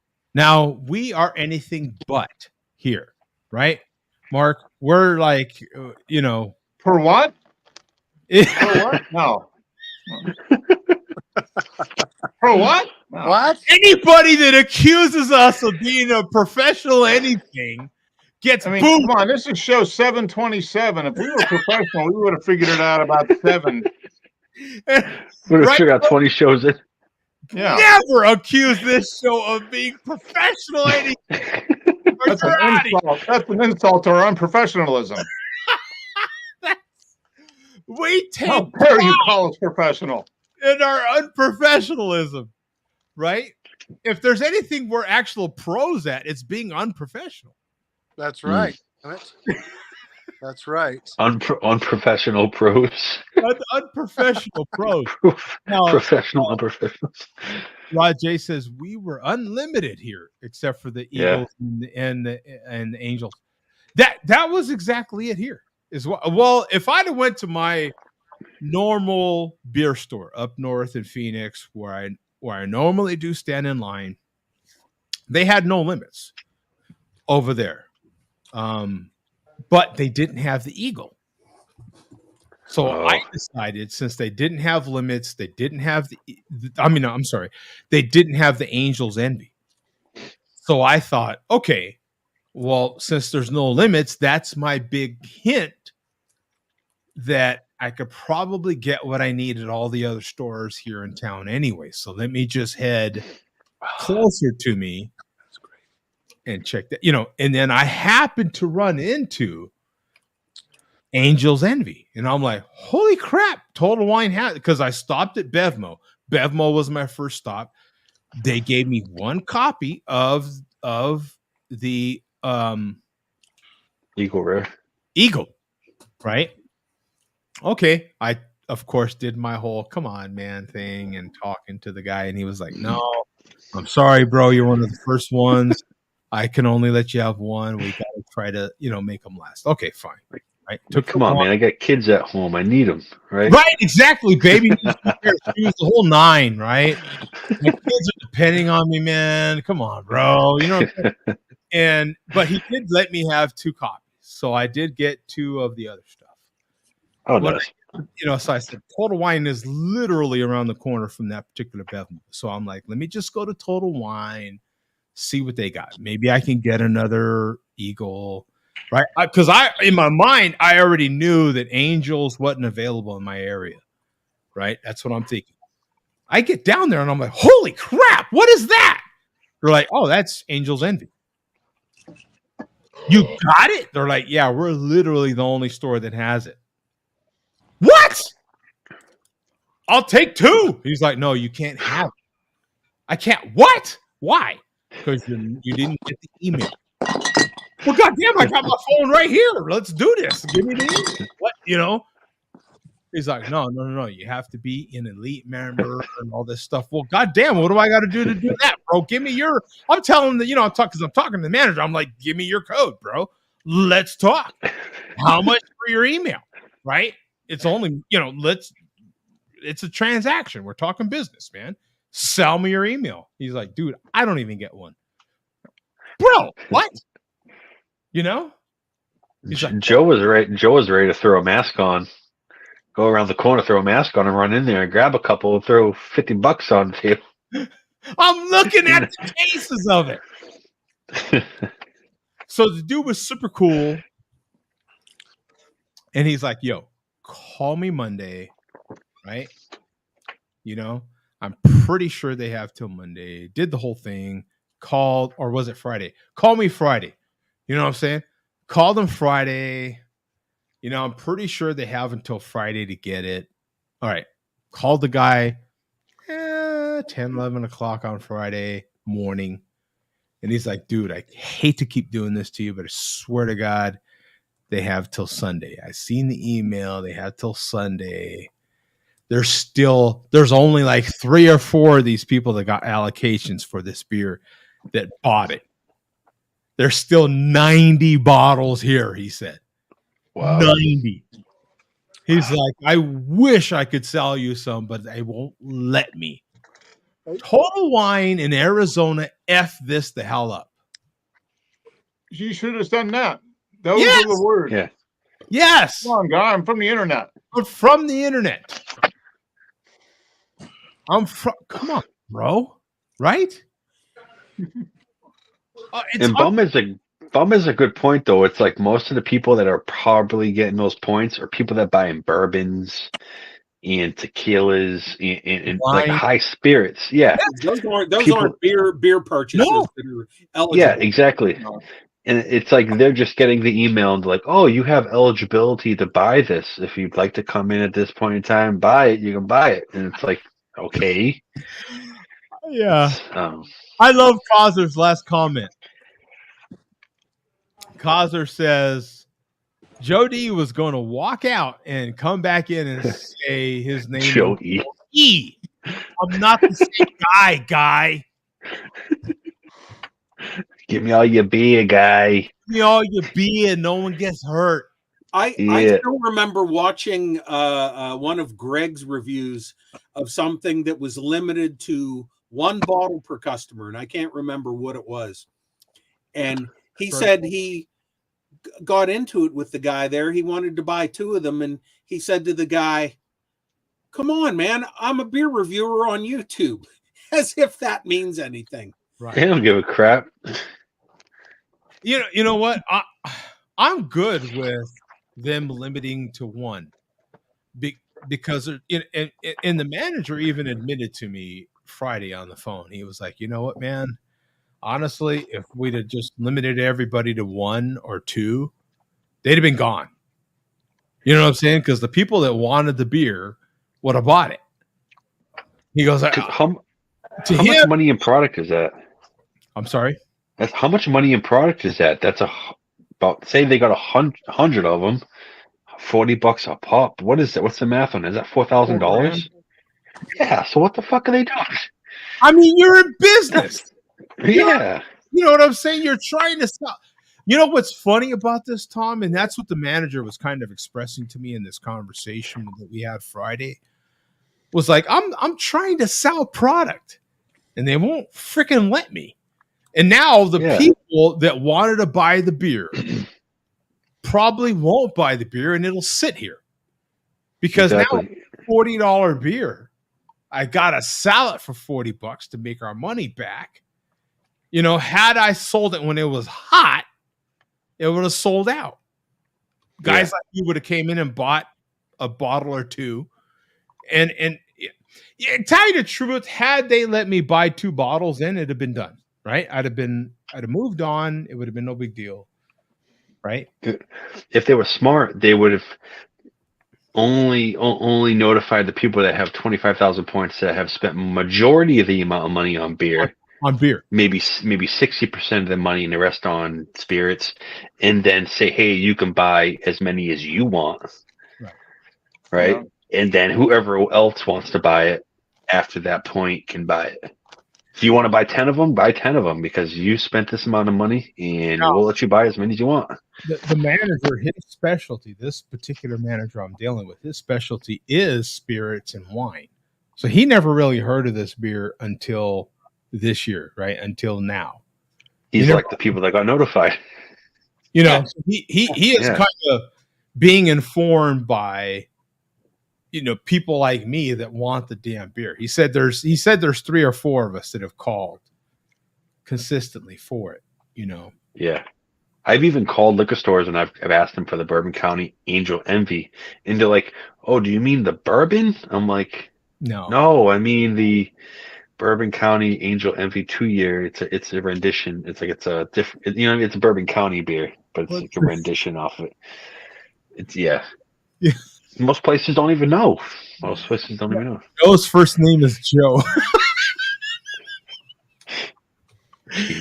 It actually is my first name.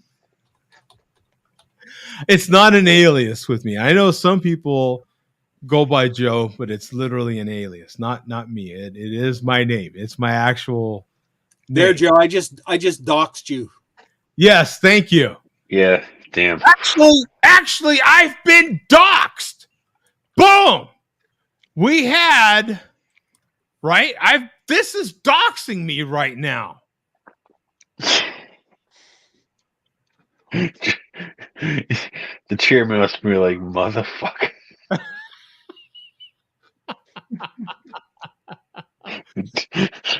I've been exposed. I feel so naked right now.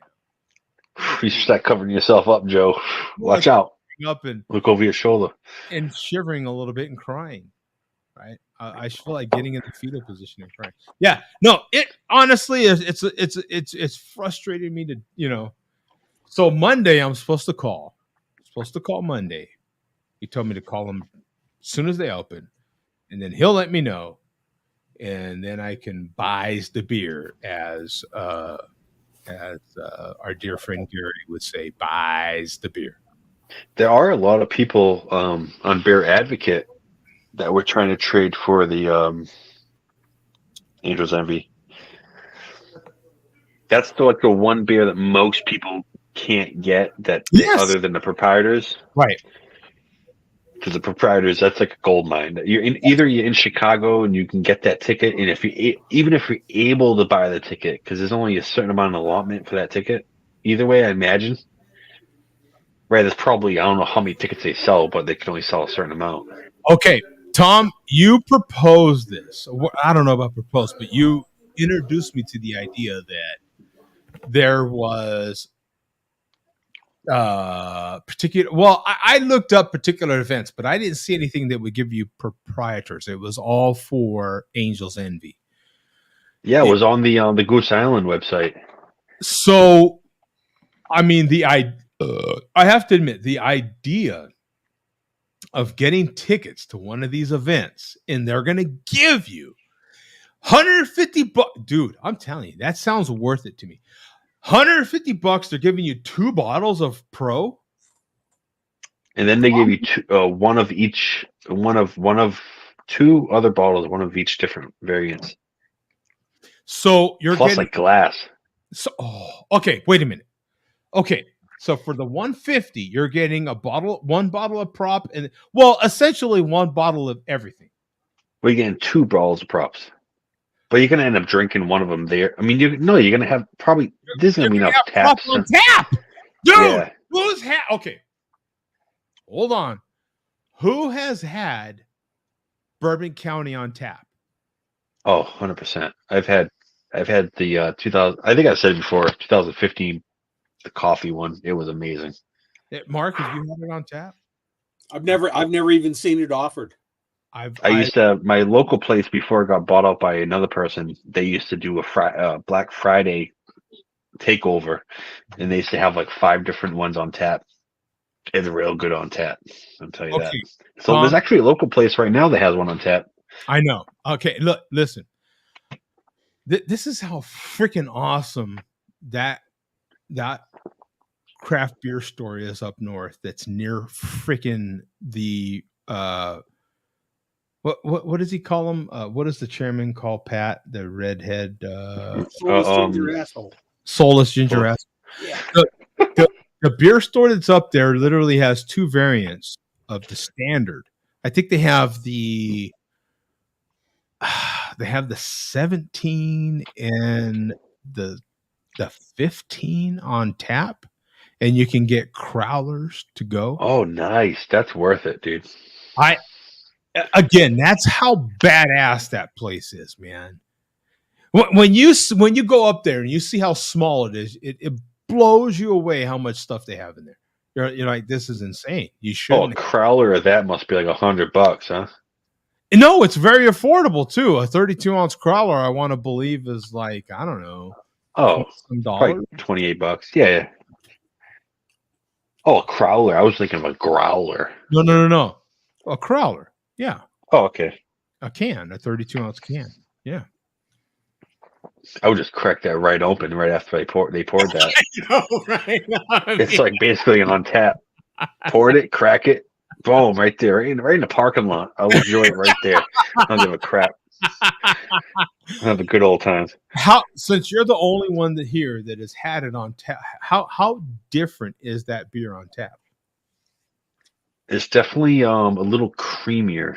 You definitely get a little more essence of I haven't had it on tap for probably, to be honest with you, about 2 years, but it's nice. It's nice when you can get a flight and get 4 different ones.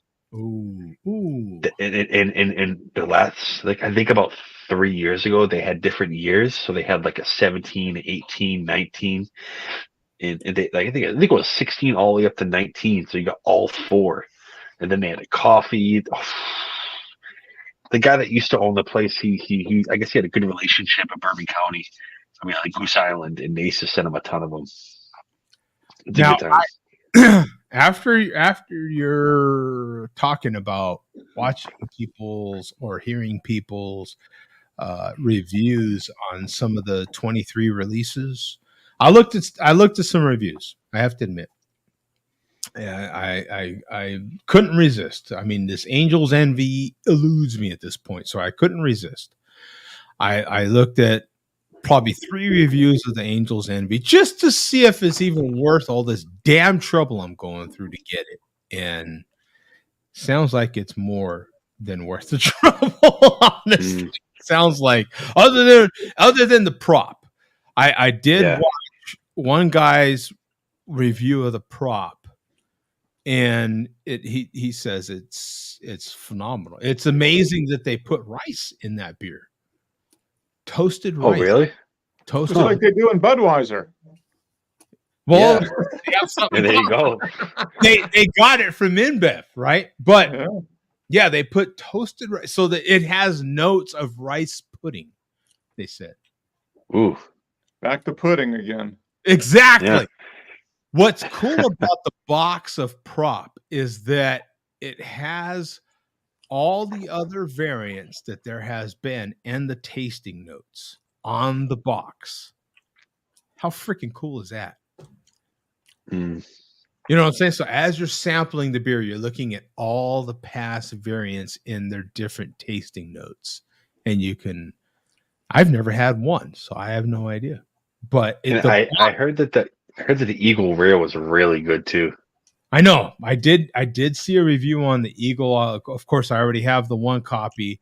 So I'm looking to get another one just so I can save this one and drink that other one. If I get on next week's show, if I do get an Eagle, an extra Eagle and an extra Angels, I will have them on the show next week. Then I can give you my opinion. I just drank the backyard. This is the empty glass from the backyard, and it was very fruity and delicious. It went down like a charm. It was freaking phenomenal. Yeah, you drink that quick. You drink that quick. Holy crap! Yeah. Oh yeah. No, it doesn't. Yeah. got a little bit of the standard left, but yeah, that's about it. That's the last of the Bourbon County. The backyard was significantly lower on ABV, right? It was around 12. I may be wrong. I feel like it was 13 something. If I'm not, I don't have the bottle next to me right now, so I don't know. I think it was much. I mean, I think it was not. It was definitely lower. That's right. For damn sure. Oh, I think it was 12 something. hey, Bum, what does Billy D think about all this damn beer talk we've been doing for? Holy crap! An hour and 40 minutes in, Billy D's fell asleep. He's 2 hours. 2 hours in, basically. Yeah. He's already took his muscle relaxers. He's already it's already out. Yeah. Billy D left the building. He did. Billy D left the building. Yeah. He's no longer here. He headed out to eat some Asian. That's funny. I love the way Mark immediately looked. Oh, it's Getty. So substituting for Billy D tonight is Getty Lee. Names are kind of the same. Billy D. And Getty Lee. Close enough, yeah. Yeah. Should okay, wait a minute. Should we play something like this?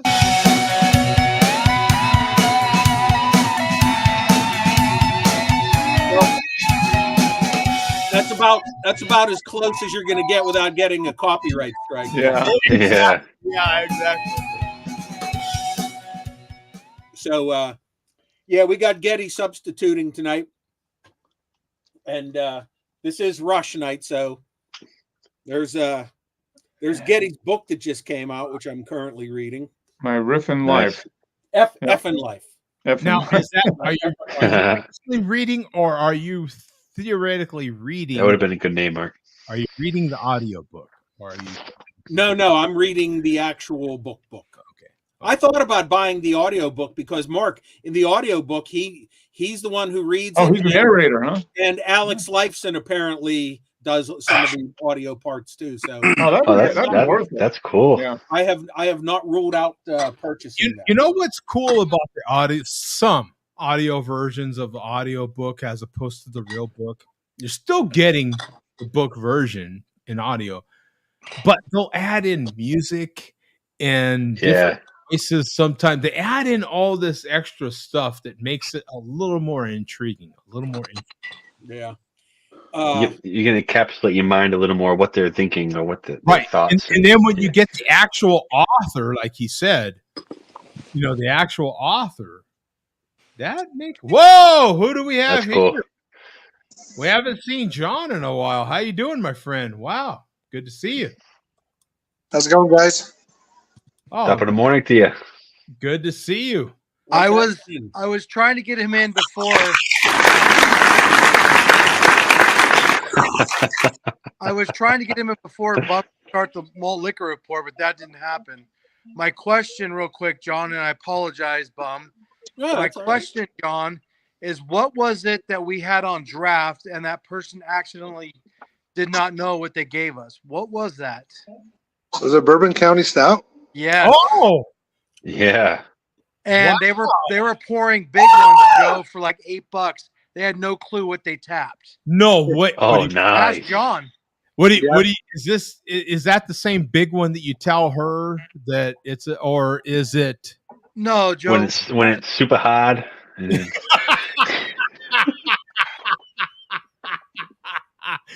Yeah. No, the big one is in, I think, 16 ounces, maybe 20. I'm going to say 16 ounces. Really? Ooh, $8. That's a deal, dude. Yep. Yeah, ask John. They were big boys. You guys must have got sloshed. Holy crap! I'd have brought my damn insulated mug over there and filled it up. I blacked out that night. Yeah, me and John weren't allowed to play anymore for a couple months. Yeah. That's what happens when you have big black bears. What variant was it? Do you know? Do you remember what variant it was? What was that? What variant was it? What year do you Oh, remember? it was just the regular Bourbon County. It was maybe a year old, not that special. But then Thomas and I went out to Wanderlust, a tap house, and I started chugging beers afterwards.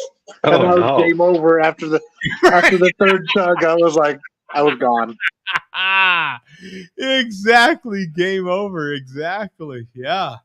Anyways, messed I just up. wanted to ask him that question. Another question, John.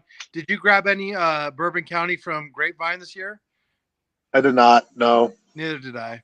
I don't buy a lot of stouts. I try to limit my spending, and it's really hard to do with all the stuff that's being released. So I mostly just buy barley wine. That's mostly what I buy. Yeah. Okay. Barley wines are great. They last a long time too. Yeah. I just got some new stuff from Tampa, Florida this week, and I got some from Wisconsin that I'm drinking today. Oh wow! What was Wisconsin? That got me. Wisconsin's usually the fruity. Wow! What did you get from Wisconsin? Then? Oh, this is hard to see. This is peach brandy and maple barrel aged barley wine. Ooh, very nice. It is from Central Waters. Is the brewery name in Milwaukee? Yeah. Sorry, Milwaukee, Wisconsin. Central Waters. I forget. They used to. A couple beers I used to get from them. They're good though. Yeah, they had 3 versions they just released: regular peach brandy barley wine, a maple barley wine, and then a combo of the both. So buddy?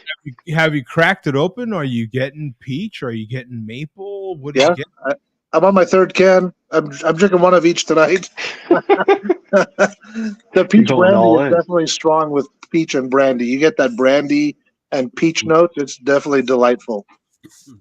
How strong are those bad Larrys? This maple peach one, like 12 to 15%. I don't know. Okay. All right. Yeah. It's in that category. If you got to ask Tom, you can't afford it. I gotta show you this. I gotta show you the other beer I got. Hold on 1 second. I have a fun beer. I gotta share it with Thomas. It's Coach, John. It's Yeah. Coach. Oh, you mean Tom? Yeah, you can share it with me. Yeah. Tom, Coach can go kick rocks. Yeah. AKA Coach. The alias. Sorry, right, bum. Sorry, bum. This beer is called. Chef's something. It's called Claude, but this particular version is called Claude Flambe. They are a brewery out of Tampa, Florida, just south of Tampa in Saratoga. The brewery is called Calusa. In the past 4 or 5 years, they've been making a barley wine called Claude, and this year they made Claude Flambe with bananas and rum barrel aged barley wine. Nice. Now, are you actually getting the bananas, or do you get a thickness out of the? A little bit of both. It kind of has. To be honest, it's a little too forward banana for me, but it is definitely fun to try. Oh, wow! I wonder how did they do that then? I wonder what was their process? Do you have any idea to get a beer like that banana forward? I wonder if it's adjunct.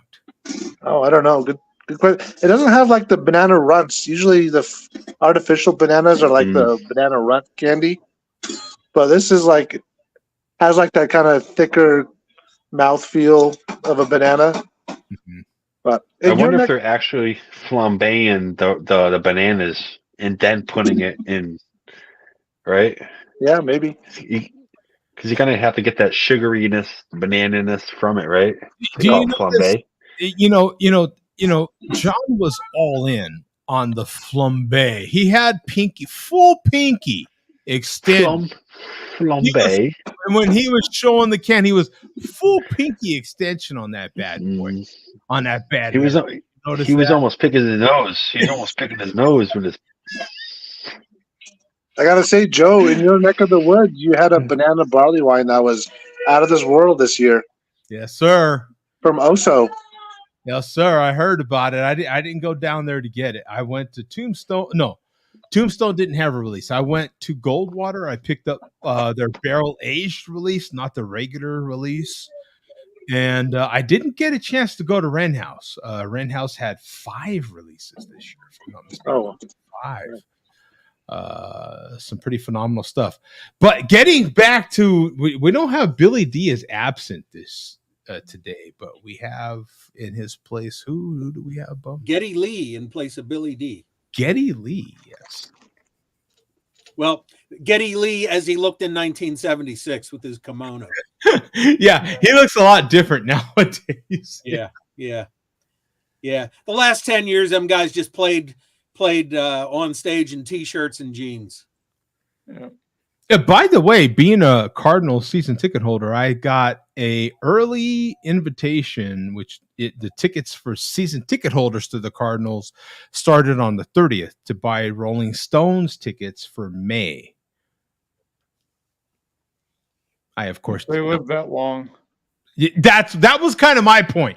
I don't want to see a bunch of guys getting rolled up on stage to hypothetically do Manili Vanilli on stage. I don't know. It just didn't thrill me at all to see, a geriatric Rolling Stones band. I don't know. They still put on a pretty high level. Yeah, they do actually. They're not getting wheeled on yet into the best. They have a huge backup band, and kind of providing support now with some background singers and stuff. So but no trickery to the best of my knowledge as far as they're still doing it live. Yeah. If you're interested, Mark, you let me know. I had early access on the 30th. I am sure they are sold out. Yeah, I'm sure they are too. And we had tickets. If you remember, we bought tickets and they were $225 each, and then they canceled. And I'm like, that's it. I'm getting a refund. And now I'm sure they're probably $300 a ticket now. My particular seat. And Charlie Watts is dead too, so I'm not. Right. They have a fake drummer now. Who's doing the drumming for him, Bum? I don't know. Steve Jordan, one of the greatest drummers in the world. Yeah, he's not but the he's same. Not Charlie. Yeah. All righty. We are going to get to what I thought was going to be my malt liquor tonight, but I didn't realize till I looked at the label that I guess it's now a used to be. It's December. So it's time to break out the Sammy Klaus. So I got the 2021. It doesn't say malt liquor anymore? No. It says it's got a bilingual label and it says beer extra forte. Extra strong beer. 14%. So we're going to have to call this a used to be tonight. So that is some good stuff. Oh, I'm a huge Sammy Klaus fan, John. And my area is about 2 years behind now on getting them. I just found the 2021. The 2022 won't turn up until next year sometime, probably. So, as per tradition, yes, got my vintage 1980 Sammy Klaus 4-ounce sipping vessel here. Delicious.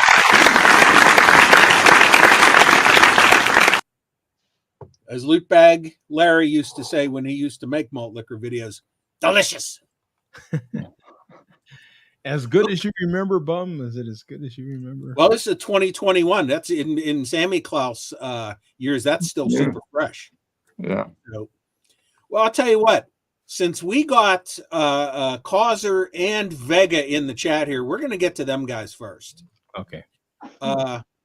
We got a little quick something from Causer here. It's a short from this past week, so we will play that real quick. This is for you, Mark.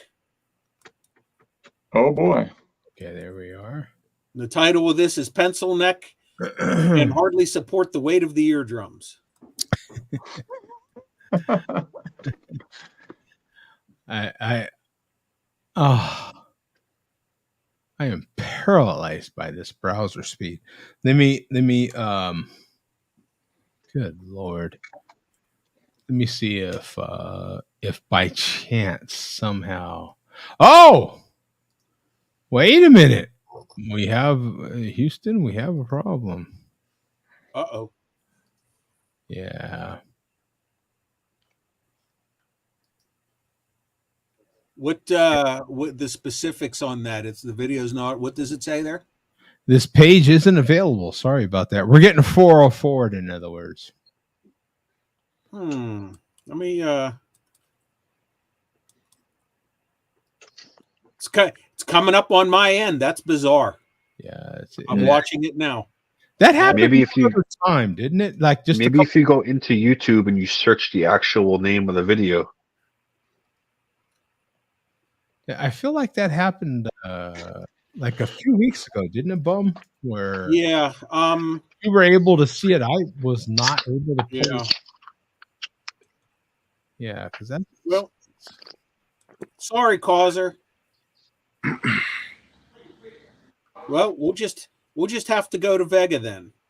I can go to YouTube and try to pull him up that way if you want to.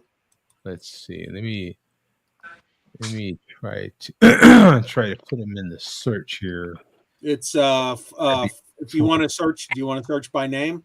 Yeah, 40-ounce Causer, right? Yeah, CAUS, and then it's a letter 3 instead of the E.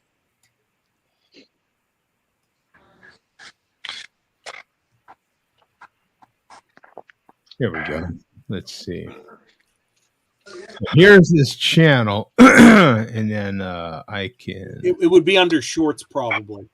I can redo. Let's see. So here we are. Here. Oh yeah, that happened last time with the shorts.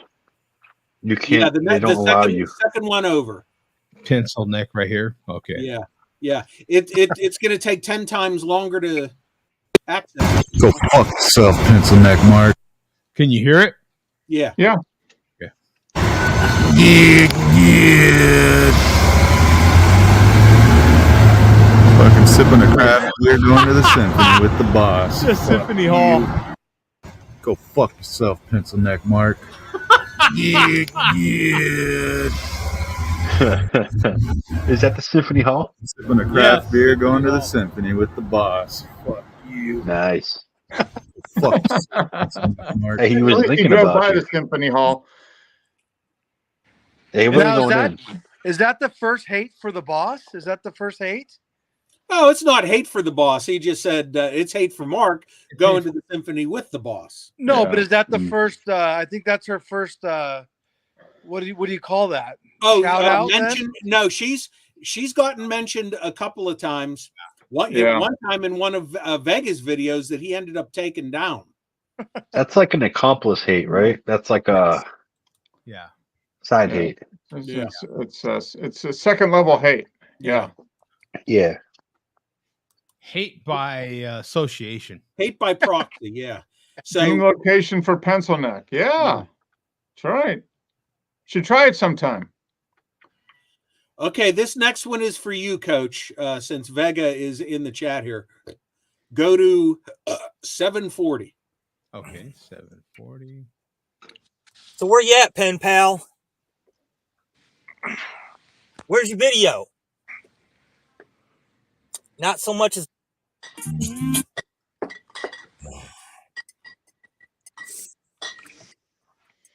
work a Junior Mart. And I'm going to dedicate this Junior Mart to Coach. I haven't watched the Sharing Address show in a number of weeks now. However, I do remember Coach's antics on the Sharing Address show.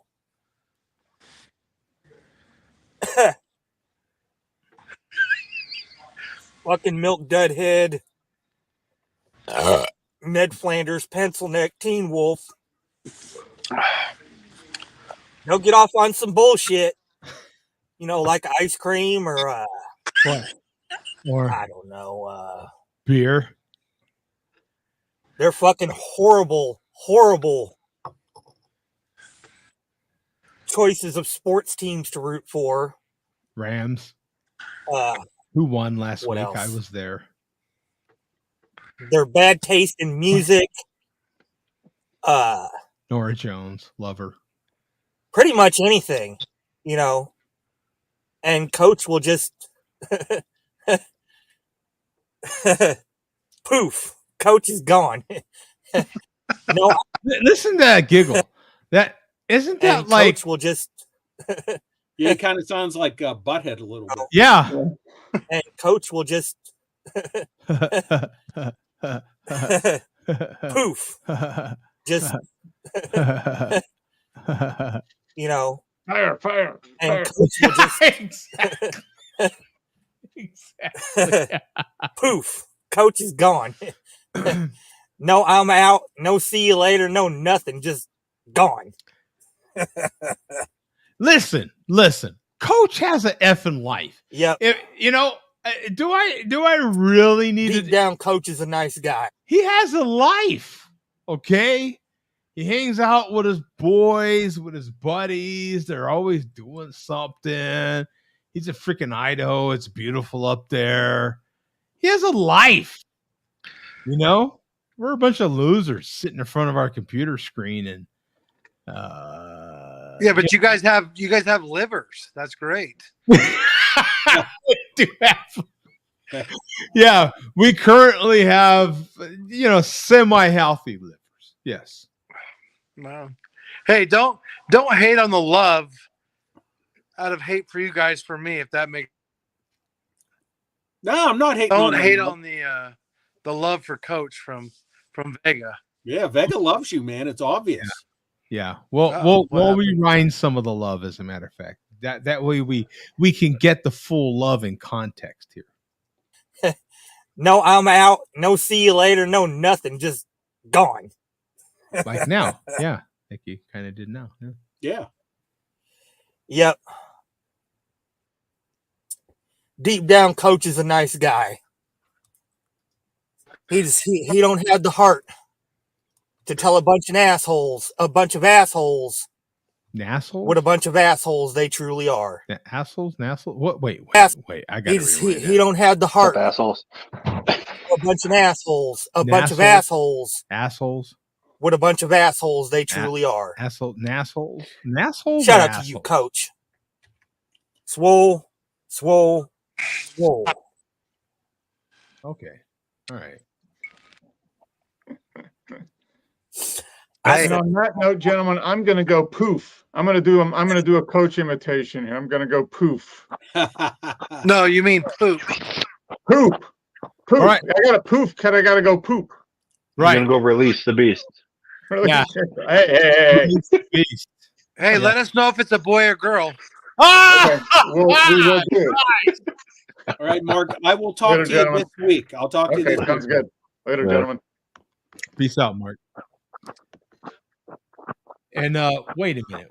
Wait a effing minute. Wait a minute. Is that green stuff on a plate? I mean, broccoli. Oh my God. What is this thing he calls broccoli? Like a bag of broccoli. I steamed it on a plate for the pan for about 6 minutes. Frozen, microwave, dog. Frozen vegetables. Frozen. Frozen, but on the pan. Yeah. Okay. All right. Is that chairman authorized? Would the chairman do such a thing, Bum?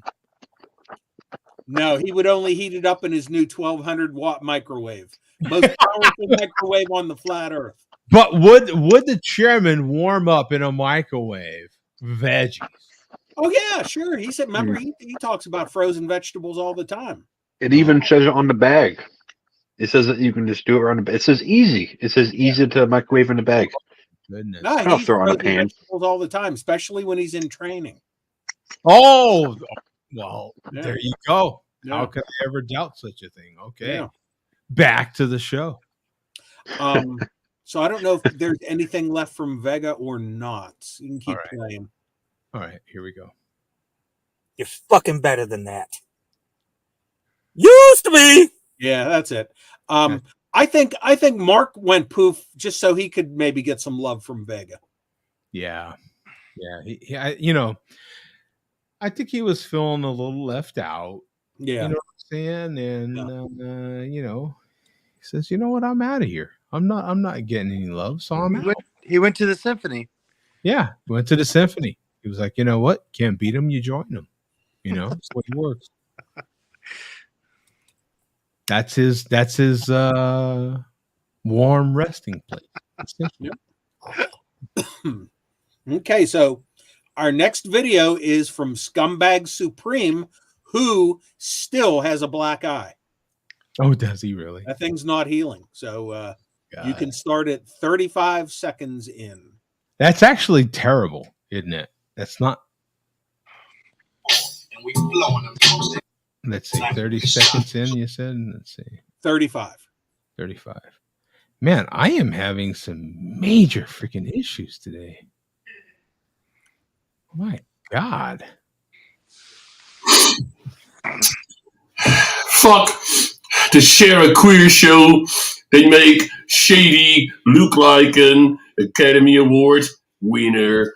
Fuck you. There you go. Okay, you know what? You know what I can appreciate about that kind of quick in and out kind of rant on us is that it was in the beginning. We were on the front lobe of his mind, and I can appreciate that. Mm-hmm. He started the video with us on his mind. Right. Main topic. He had 7 minutes and 17 seconds of stuff on his mind, and we only got 30 seconds in, and he had to get that out. Right? Mm-hmm. I can appreciate that. I can appreciate that. As a matter of fact, thank you. Right? Thank you. Yeah. Okay, now we're going to go to the birthday boy. Oh. So yesterday, the chairman's live stream went for at least 14 hours. Wow. You can do that? Apparently so. Just like his sister. He got online, or he started his live stream like 7 a.m. when I got home from work. I went home, slept, woke up, went out and did my business, came back home, and in the evening he was still on live. Wow. And I gave up. You know what? I quit watching because he was on there, but I mean the stream was going, but he wasn't there for hours and hours. And I eventually gave up and went to bed. So I don't know how long the stream ended up going. So, but you can go at least 14. So wow. Yeah. And that's directly through YouTube, correct? Like yeah, he's not using a third party like we are. Right. Are you kidding? Him use StreamYard? Right. Pay money. He ain't paying no money. Right. I get it. Okay, but before we get to that, we just got a bunch of quick little rapid fire things here. Okay. So, this is the first one. This is from last week, I think. Yeah. Okay. Rapid fire. Here we go. All eyes on the robbers, but they know fat boys they strapped. Grabbing his Teddy Ruxpin lunchbox. In a briefcase. Money on time, broke niggas wanna be late. Three shots like a. Thumb, if you're watching right now, fuck you, asshole. Teddy Ruxpin looking motherfucker. Fuck you, bum. He's the one sitting there with a yellow lunchbox. What the hell? That's an antique collectible and treasure, Doug.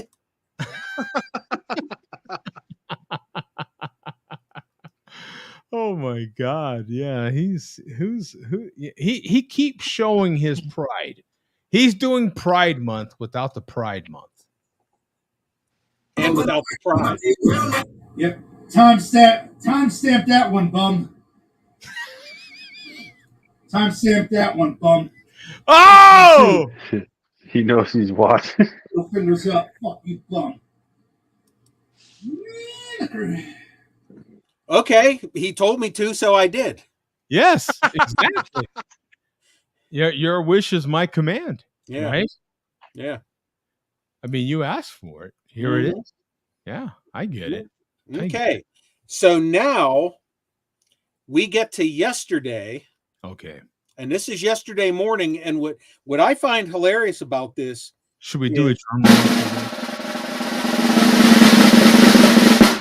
I just randomly tuned in. Believe it or not, I'm still not subscribed to him. I just figure if I go to his channel enough times, I'm going to see a video or he's going to be live. I may eventually subscribe to him, but you actually don't have to subscribe to somebody. The algorithm will automatically feed you their stuff. Right. So I didn't even get any kind of recommended or suggested or anything. I just went to his channel when I got home yesterday morning, like at 7:30, and he had just started live a few minutes prior. And I swear to you, you can play the video. This is the first thing I heard as soon as I clicked on. Oh my goodness. Let's check this out. Let's see.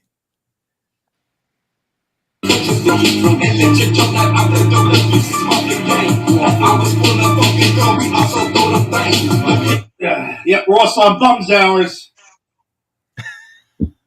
Fuck you, Woodsy Owl looking motherfucker, Teddy Ruxpin. Fuck you, bum. We're on your fucking hours. Pull up, you fucking coward. Fucking craft beer, fucking nerd.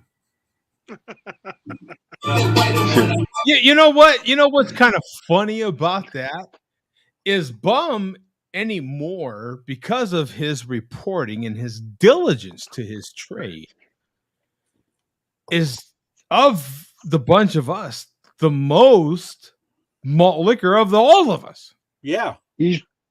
Bum is drinking a shit ton of malt liquor. As a matter of fact, Bum is more dedicated at this point to finding good malt liquor, if there's such a thing, oxymoron, if you ask me, than he is craft beer. Oh no, I still go out in search of craft beer, but it's the show is more malt liquor. I've had numerous people say to me, "Man, you save all your best beers for off camera." Right. And you drink 100 malt liquors in 100 shows? Yeah, I did. Didn't you just recently? Yeah. That's a ton of malt liquors. Mm-hmm. That's like 2 years worth of malt liquors. Tom, it doesn't matter. I could do that, but if I drink one craft beer in that time period, I'm a craft beer nerd. All the rest. Exactly. God damn it. Yeah. It wipes it all out. So now it's your turn, Tom. Coming up, same live stream. Here we go. The chairman saw that I was on here. Remember there was that kind of light discussion about a Teen Wolf chairman meetup. Yep. Yeah. So here we go. Play the next video. Oh, okay. I'm looking forward to this link right now because there was a serious discussion, Tom. We'll see what happens. Oh yeah, Bum. It's time. By the way, Tom, it's Teen Wolf 1 is the title of the video. That leads you to believe there's at least one more. Yeah, if you're naming it, yeah, exactly. Well, those are Mustang's names for these videos. That's a teaser, Tom. That's a teaser. There's always a 2 after a 1 if you name it 1. It's time. Gotta let Teen Wolf know. NYC meet and greet. SWW on the fucking Ave. A chug of 40-ounce malt liquor video on the fucking Ave. Me and Tom Wolf. NYC. Make it happen, Bum. Hey. Okay. Send the Hey, he wants to meet. I'm gonna hear him out, and I'm gonna let you know what I heard. Wolf, NYC, chug of 40-ounce. I'm gonna translate this for you. Look at video. Because I talk too much, you know. Okay. Here we go. Yeah. Okay, we're going back. Okay, now look, Tom, what I heard I'm gonna lower the volume here so you can hear him. Charge. Team Wolf, no. Okay. NYC, meet and greet. Okay. SWW on the fucking F. Okay, what I'm hearing, Tom, is I've got a crush on you, Tom. You're a very handsome gentleman. And if we could meet up, I really would love to show you how much pride I have. Make it happen, bum. And there's a Motel 6 about 2.5 miles off the strip. And I want to show you my what's it called again? The burpee or what? What's the fountain called again? I want to show you. I wanted to show you my bubbler. My bubbler.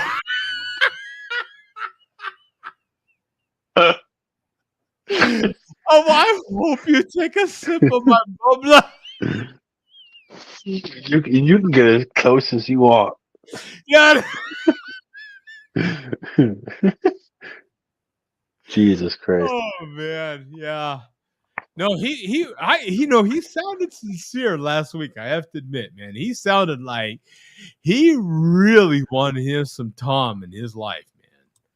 You know, I honestly think he actually likes all of us, but he just likes to shit on us because it's just the name of the game, and I think he would literally meet any of us if he could. You already met Bum. When I met him, he told me that he was disappointed that when he went to Atlanta, Mark wasn't able to pull up. He mentioned that several times. You remember he really wanted to meet Mark. He was disappointed he couldn't meet Mark. But honestly, out of all of us, I think Mark would be the one that wouldn't meet up with him. Really? Yeah. I think Coach would meet up with him before Mark would. I think I would meet up before Mark would. I think you would meet up before Mark would. Well, I will be in New York in 2 weeks. So I don't think Mark would even meet up with him at all. We're putting it out there, Coach. What? You serious, Coach? Yeah, ask Tom. He knows. I'll be there in the 16th of this month. New York City. Just about 25 minutes east, so it's close enough. Yeah, close enough. Okay, well, we got more details coming up here, so I'll be in Westbury. No Westbury. Yeah. Okay, that's enough detail right there. Letting someone know the part of New York you'll be in. Hey, I'm not afraid, man. Give me a break. Come on. Yeah, of course, you know what I'm saying. And if he was, he's going to have a dog with him. Gonna have a dog, you know. Yeah. So I see another link, Bum. Where are we going with? Yeah, this is part 2 here for the. So there was a part 2, huh, Tom? I might be able to do that if it's early morning, drive up and come back home. I don't want to spend the day there. There we go, Tom. Let's do it. It's gotta be a 40-ounce Wolf liquor. Me and Team Wolf. On the Ave, NYC.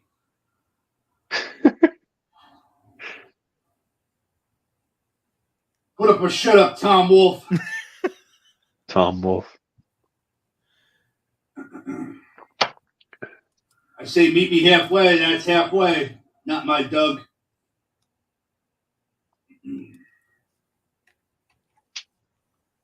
If you could drink a 40 ounces. Let's make it fucking St. Ives. I know the spot. St. Ives High Gravity Malt Liquor. I know the fucking spot. 9th Ave, 33rd, 32nd. I know the spot. Oh, no charge. Be on my turf, Team Wolf. My turf. That's my fucking backyard. Pull up or get bent, Team Wolf. Whoa. In a game. I think he's hoping for both. I think he wants to get Yeah, I think he wants you to bend over. I think he wants to get both. I think he wants to get twisted and bent. Yeah, I think it's his spot. He goes there regular to get bent, you know? Yeah. Yeah. He knows the street and everything. Yeah. He knows the corner. Yeah, he goes up there and he's like, convince me, I'll bend. Right? Okay, part 3 coming up here. Did you say condensed? Hold up, Team Wolf. Hold up. Don't worry about worry about your life, guy. Nothing's gonna happen. I'm not gonna pull a fucking knife on you or try and. I'm not worried about that. Just gonna pull up. Two gentlemen enjoying a 40-ounce of malt liquor on the Yeah. Oh yeah. Don't get scared, Team Wolf. Oh.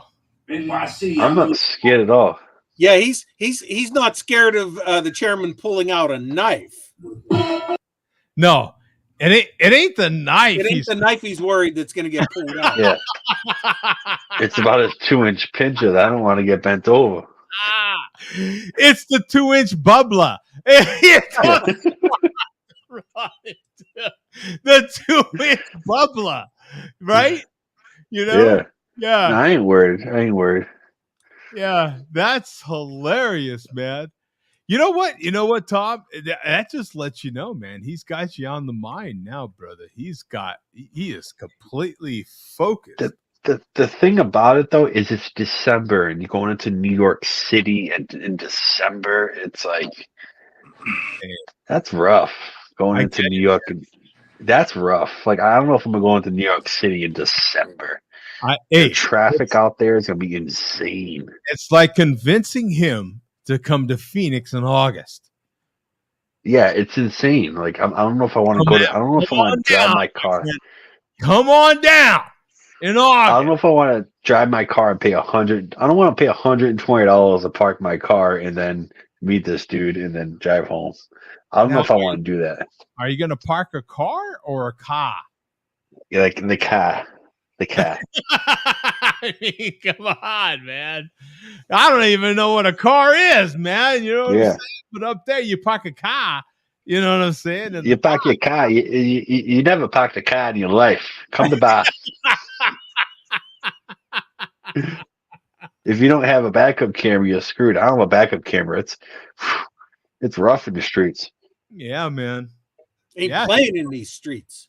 He's putting the challenge out there. 3 separate videos, man. He's putting the challenge out there, man. Yeah.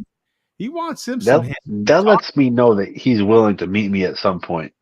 That lets me know. Oh yeah, I'm willing to, but I don't want to get arrested drinking a 40 on the street. You know what I'm saying? Coach, where he goes, he knows where you can go where the cops won't bother you. Okay. Coach, if the chairman was putting out this much mad love to meeting you, he did everything but call Tom baby. You know what I'm saying? Yeah. He'd have to bring he'd have to bring the beer though. If he said he supply it. He knows no, he has to supply the beer though. Oh, I'm sure he will. I'm sure he will. It almost sounded like they're in his proposal that he would provide. You want to go straight up to St. Ides? He already okayed the advance from Mom to get the extra beer. Just come to Boston. Just come to Boston. I'll drive an hour up, and we'll drink it. Okay. Come to Boston. Just come to Boston. Just come to Boston. Just come to Boston. He drove to Atlanta for God's sake. He drove to Memphis, Tennessee. He drove to Memphis, Tennessee, literally hung a flag and left. Yeah. If he comes to Boston and it was like a Saturday, I would go to Boston to meet him. Okay. But it would have to be like a week in advance. It's not like a Mark thing. Right. He told him 2 days before. He drove to Memphis to plant a flag, and he drove to Atlanta to bang a slag. No, but it didn't happen. Right. It didn't happen. But he did hang the flag. I mean, and to this day, he hanged the flag, but he didn't bang the slag. Yes. But that's the easy part, though. That's an easy part. There's always someone out there to do the dirty. Yeah. So, well, maybe, we'll see. It'll the ball's back in his court. Maybe you guys can do it in a warmer month or a. Whoa. Yeah, he likes that. Yeah, he likes in the middle in his court and warm. Let's move over the coach though. Coach is actually going to be in New York. Yes. So I want to do it in McRib season. Oh! In 2 weeks, New York having mac ribs in 40s, dude. Yeah. Oh, dude, that'd be sick. Maybe What is that? The ultimate meetup. Shit, maybe Vega can drive up from Tennessee to meet Coach. Let's go. I'm down for whatever. I don't shy from anybody. Bum, this sounds like the makings of the ultimate meetup. To have mac ribs handed out by true American patriots and 40 ounces at the same time to wash them down. That's hell yeah. Has that ever been done in malt liquor history? No, this could be an event equivalent to U.S.-Russia détente. Or this could be Ali Frazier too. Yeah. Right? And the battle of what was that? Oh, we'll have to come up with a Don King rhyming thing. Exactly. Right? Like the one in South Africa, right? Yeah, the Thriller in Manila. Right, exactly. Right. Oh, Jesus. Right. We'll have to come up with some clever, right? Because this is the meetup of all meetups. Yeah. Wow. And I feel like if I had hair, I'd be the Don King of this event right here. How about the Maltilla of the Craftilla? Right? Yeah, something like that.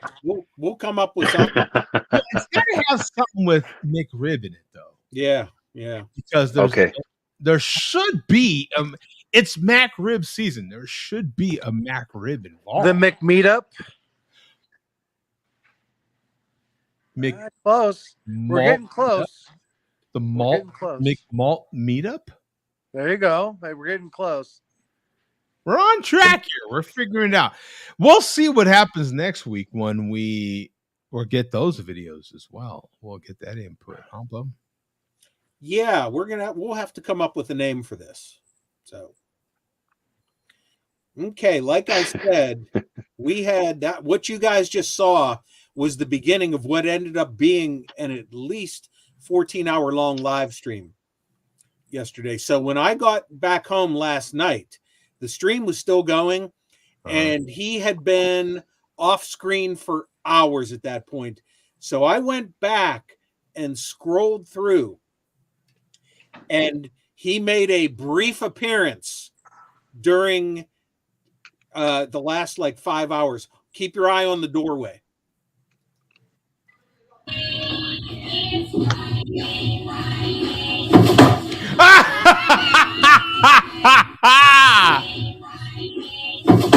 Yep.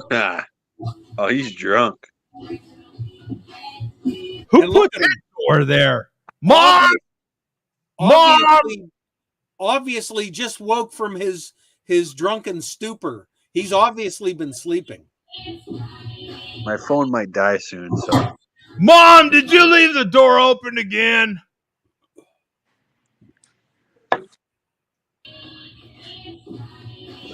God damn it, Mom. Oh, he fell right into the door. He's drunk as a skunk. Oh, yeah. He's lucky he found the reaching seat. for the chair. Look, mask is crooked. Look. Oh, yeah.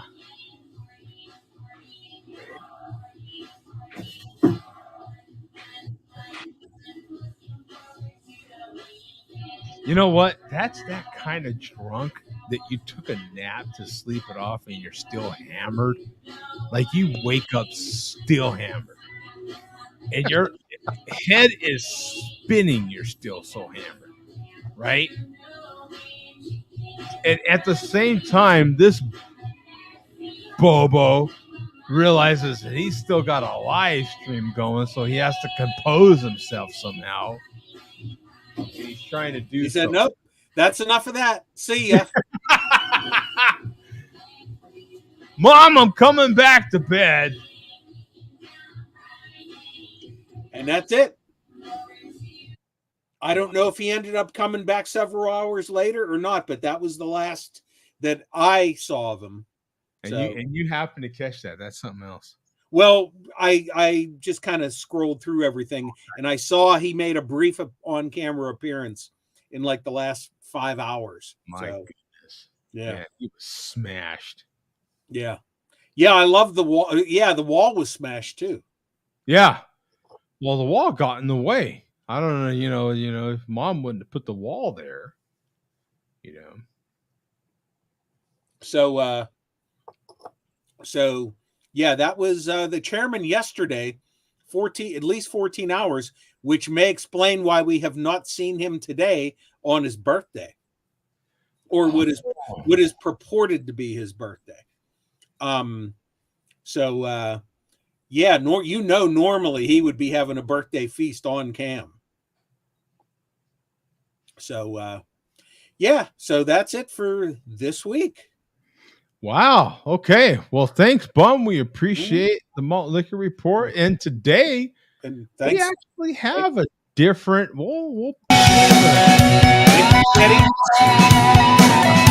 That's as close as we can get without being cautious.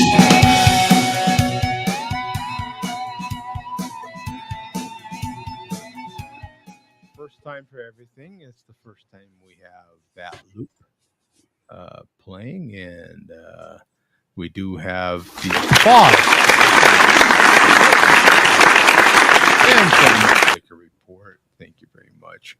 126 comments during the malt liquor report, even though we were, I don't know, an hour plus late for the malt liquor report. They still had a fair amount of comments there. So let's see. Anything about the chairman and coach's possible meetup? I don't see anything. Lone Wolf says, I put money on coaches waiting for a secret decoder code from Palestine. And Vega says, free Palestine. That ends his not seeing the show for how long, right? That ends that whole reign. That was short-lived. They say you should never meet your heroes, but in the case of Coach, I would risk it for the biscuit.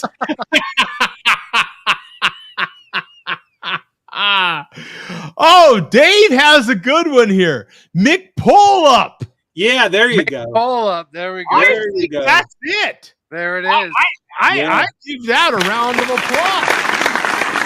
Yeah. I think Dave nailed it right there. I think it's the Mick Pull-Up, dog.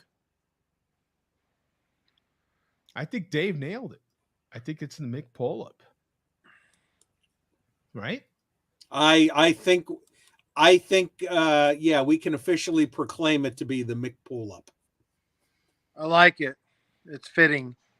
It is fitting. I think Mick Pull-Up fits. I think that fits. I think Dave nailed it, man. We can give Dave all the credit right there. Vega says, to be continued, Damp Wolf. No disrespect. We'll have a respectful debate. Okay, I'm sure that'll be coming up Monday night. Will be Vega's retort.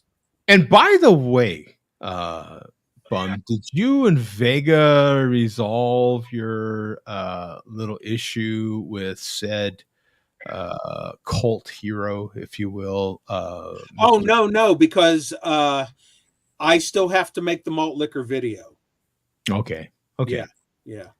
So that is also ... to be continued. Yeah. Okay. For one thing, I'm trying to figure out if I can play now. Vega claims he has not watched the show for several weeks, as we heard. So he may not have watched last week when I showed the album, which was pertinent to the potential malt liquor video. I might do a test video to see if that music will get me a copyright strike. Oh, because I would like to have it playing in the background. So, but we'll see. I might do a test video. Oh, So Cody says too many chairman videos in these malt liquor reports. Need the Malt Mustang videos. Well, maybe Malt Mustang will be uploading the video soon, but we don't want to report on ourselves. So if Malt Mustang makes a video, we're not going to show it here because you don't want to make yourself the that's the number one rule of journalism, right? Don't make yourself the story. Yeah, that's right. Yeah. Yeah, you can't make what? So Kaiser is saying Bum looks like a milk dud that's been in between a car seat for like 2 years. I just found one and ate one. And how was it, Bo? What's your review on said milk dud? It was aged. It was aged spectacularly. Wait a minute. What's going on here? Havana is just now saying hi. So he's trying.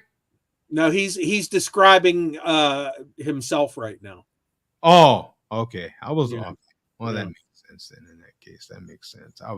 I was wondering because I'm like, wait a minute, what is this? Because how could he possibly be? Yeah, he's been here for a while. He's just describing his state of mind right now. Yeah. All right. So we're out of here, kids. Thank you very much for tuning in to another ridiculous Share Beer show. We will be back here next week. Yeah, and through the rest of the year as well. Until next year. So I am behind on my post. If anybody is interested in my barbecue shorts and such, my regular little post that I do on barbecue and stuff like that I am also interested in. I did a let me see, what did I make today? Oh, I did a half chicken. First time doing half chicken. I've done plenty of spatchcock chicken, but I had not. It's basically spatchcock, but you just finish cutting it the rest of the way. Yeah, no, you know what? In Vegas, correct. I don't. I have no idea who he is. And you guys have educated me on who he is via your conversation here. No, I don't. You're absolutely right. I have not a problem admitting that. I'm not my wheelhouse.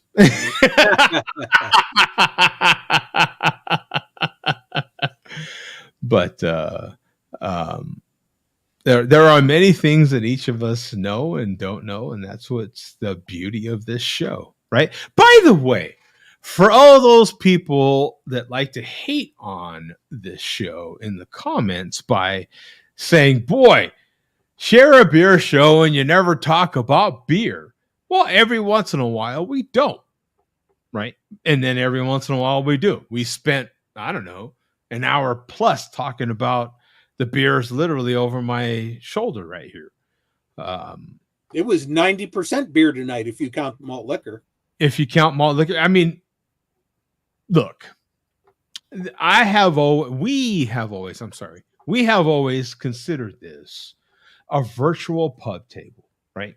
Have a seat at our. I should when I introduced the show start it that way. I got out of that habit years ago, and I should get back into that habit because it's honestly what this is.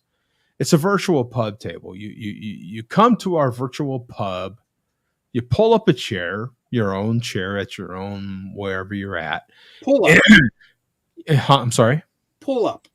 Yeah, you pull up to your own virtual pub table, right? At our virtual pub table, you pull up and we share a beer or a spirit or whatever a beverage you happen to be partaking. Some people just have water. That's fine. You know what I'm saying? Doesn't necessarily matter. But anytime you actually do go to a pub, are you always 100% talking beer? You may start out by, oh, yeah, you know, this is pretty tasty. And you take swigs and that's the end of that conversation, right? You lead on to sports or family or your latest mistress, whatever in the hell it is, right? I mean, you've got a few of those, don't you? It's, I mean, come on.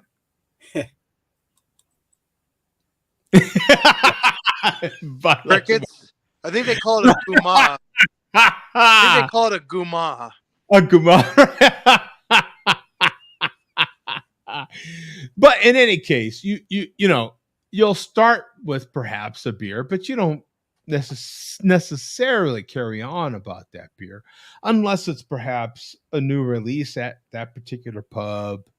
You might spend some time talking about it, but not all the time. You usually talk about other things. Again, sports or life events or something that happened in the news, or how the country's going downhill and how some kid walked across your lawn, right? These are the things we talk about, and these are the things we talk about on this show. It's a perfect example of that. So we can sometimes, thank you, Mike.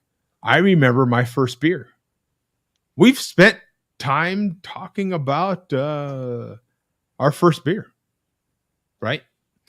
Memory beers. What's a good memory beer for you? What is this beer? What's the first beer you drank, and all these sorts of things. We've spent time talking about whether your toilet paper roll is over or under. I mean, we do these sorts of things, right?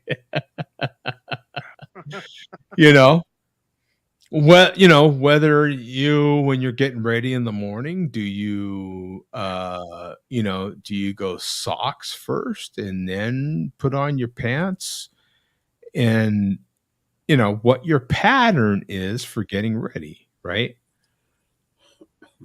I can tell you, I'm typically lotion on the feet, socks, right? And then shorts and shirt. Or pants and shirt, whatever it may be, right? But then I'm usually, sock, shorts, shirt. I don't know. Anybody else have a different pattern? I don't think I have a pattern. I think I switch up. Oh, you keep it random. Mm-hmm.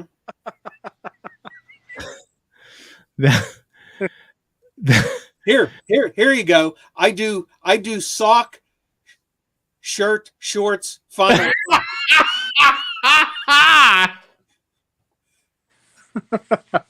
That's random as F right there, isn't it? Now, Coach, would that mess you up with that kind of randomness?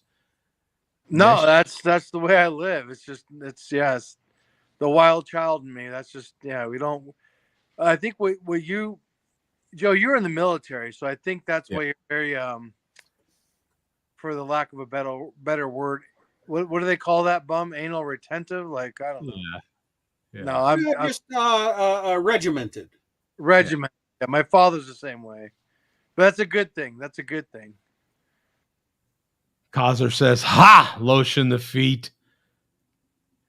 I'm sure when he walks across his carpet, it sounds like Velcro.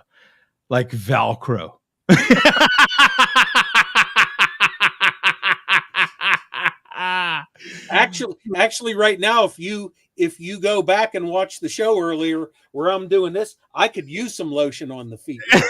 Exactly. Yeah. On the feet or somewhere else, Bum. Anyway. Well, other places too, but in this particular case, the feet. Yeah. Yeah. Oh, Coach, ride the show out with some Arabic. I like it. I'm on to you, Coach. I'm president of those females. Yeah, I don't know. Maybe not tonight. I will say craft beer. That's all I'm going to say. Oh, okay. All right. Just drink craft beer only, because the chairman's always just like, drink malt liquor only. Yeah. So drink craft beer only. Vega, try it. Vega, make a video and attempt to drink any craft beer, and give it your honest review. And don't hate, because you'll love it. Try some Sierra Nevada. Sierra Nevada. Now, did Causer earlier say that he's about to turn 40? I'm pretty sure he said earlier in the comments that he's about to turn 40. Oh, earlier in the comments, I didn't catch it if he did.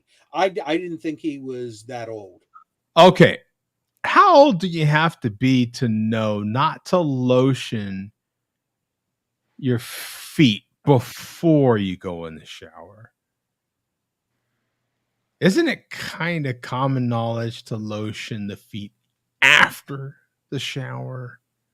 Yeah, but if you have athlete's foot, you got to put that Lotrimin on there first, or whatever that crap's called, and you know what I mean. Okay. So it varies. It varies. All right.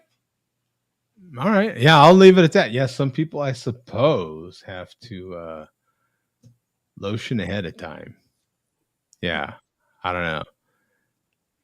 What do you? Here we go. Here we go. I was tempted to go. I don't know if I should. Yes, you should. The answer is yes. What's up with this new ball deodorant? Like what the hell's up with that? Oh, you mean the thing that's popping up in the ads before YouTube videos? Yeah, popping up. Yeah, sure. What have any of you ever been tempted to? It looks like the same deodorant as you put on, except they want you to apply it in the nitty-gritty. No. I swear. What's the point? Like, to not have your junk smell, apparently. Well, I mean, I don't know about that. I mean, there's so many variables, right? Do you still have your skin? Do you not have your skin? Are you working? Not working? Is it going to smell like duck butter? Is it not going to smell like duck butter? What are we talking about? There's variables, Joe. I don't. You bum. What ads have you seen? I've been seeing this stuff popping up. I just see it on like before YouTube videos. Yeah. Where the person goes in and says, "I want some deodorant," and the clerk says, "What kind do you want? The stick or the ball type?" And they're like, "No, it's for under the arms." But bump. Right. Yeah, right. But isn't that what soap is for? Just zest. Let's be zestfully clean, people. Like, it's not that hard. But soap goes under the arms too, but it doesn't last. Okay. But speaking of getting ready in the morning order, Vega says shirt only. I'll walk around bottomless. Roll that around in your head, Coach. Yeah, there's a visual for you. Elephant trunk swinging around, and wherever the hell he's at. Tennessee, is that what we said? Tennessee. Yeah. Well, that's the only 10 I see.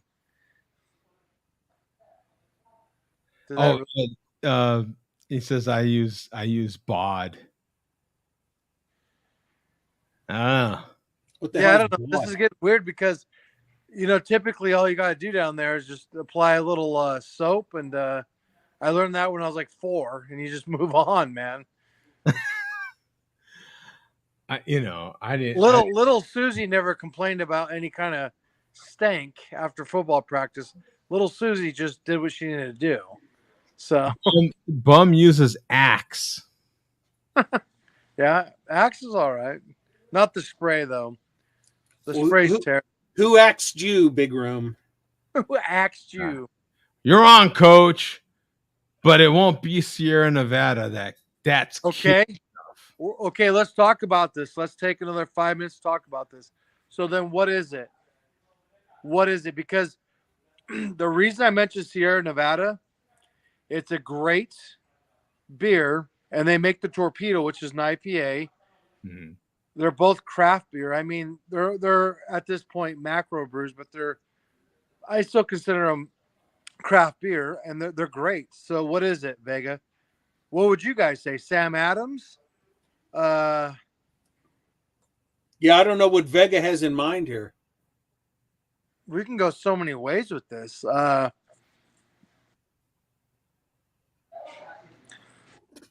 What's local to him that's really craft beer that's not Yeah, in Tennessee, I don't know. That's not overly marketed, you know what I mean? No. That's a good question. So I think Sierra Nevada is a good one because it's craft beer, it's strong, it's a flagship, and it's great. You know what I mean? I don't know. Yeah, I don't know. I don't know where some of these comments are going right now. I don't know what the context of some of these are. Apparently, I missed something. But yeah, some of these comments are. There's Irish Spring here. Irish Spring keeps the gentleman minty fresh. That's all you need. Irish Spring. Oh, this person must be from, So Dark Vega, Russian Imperial Stouts. Huh. This is interesting. Well, guys, I am whooped. I am out of here. Yeah. No, we're out here as well, Bum. We'll see you, man. Vega, make a video about it. Vega, make a video. Yeah. Anyway, you guys take care, man. We'll see you next week. All right. Peace out. All right, See ya, fellas. See you Peace. guys next week. Cheers.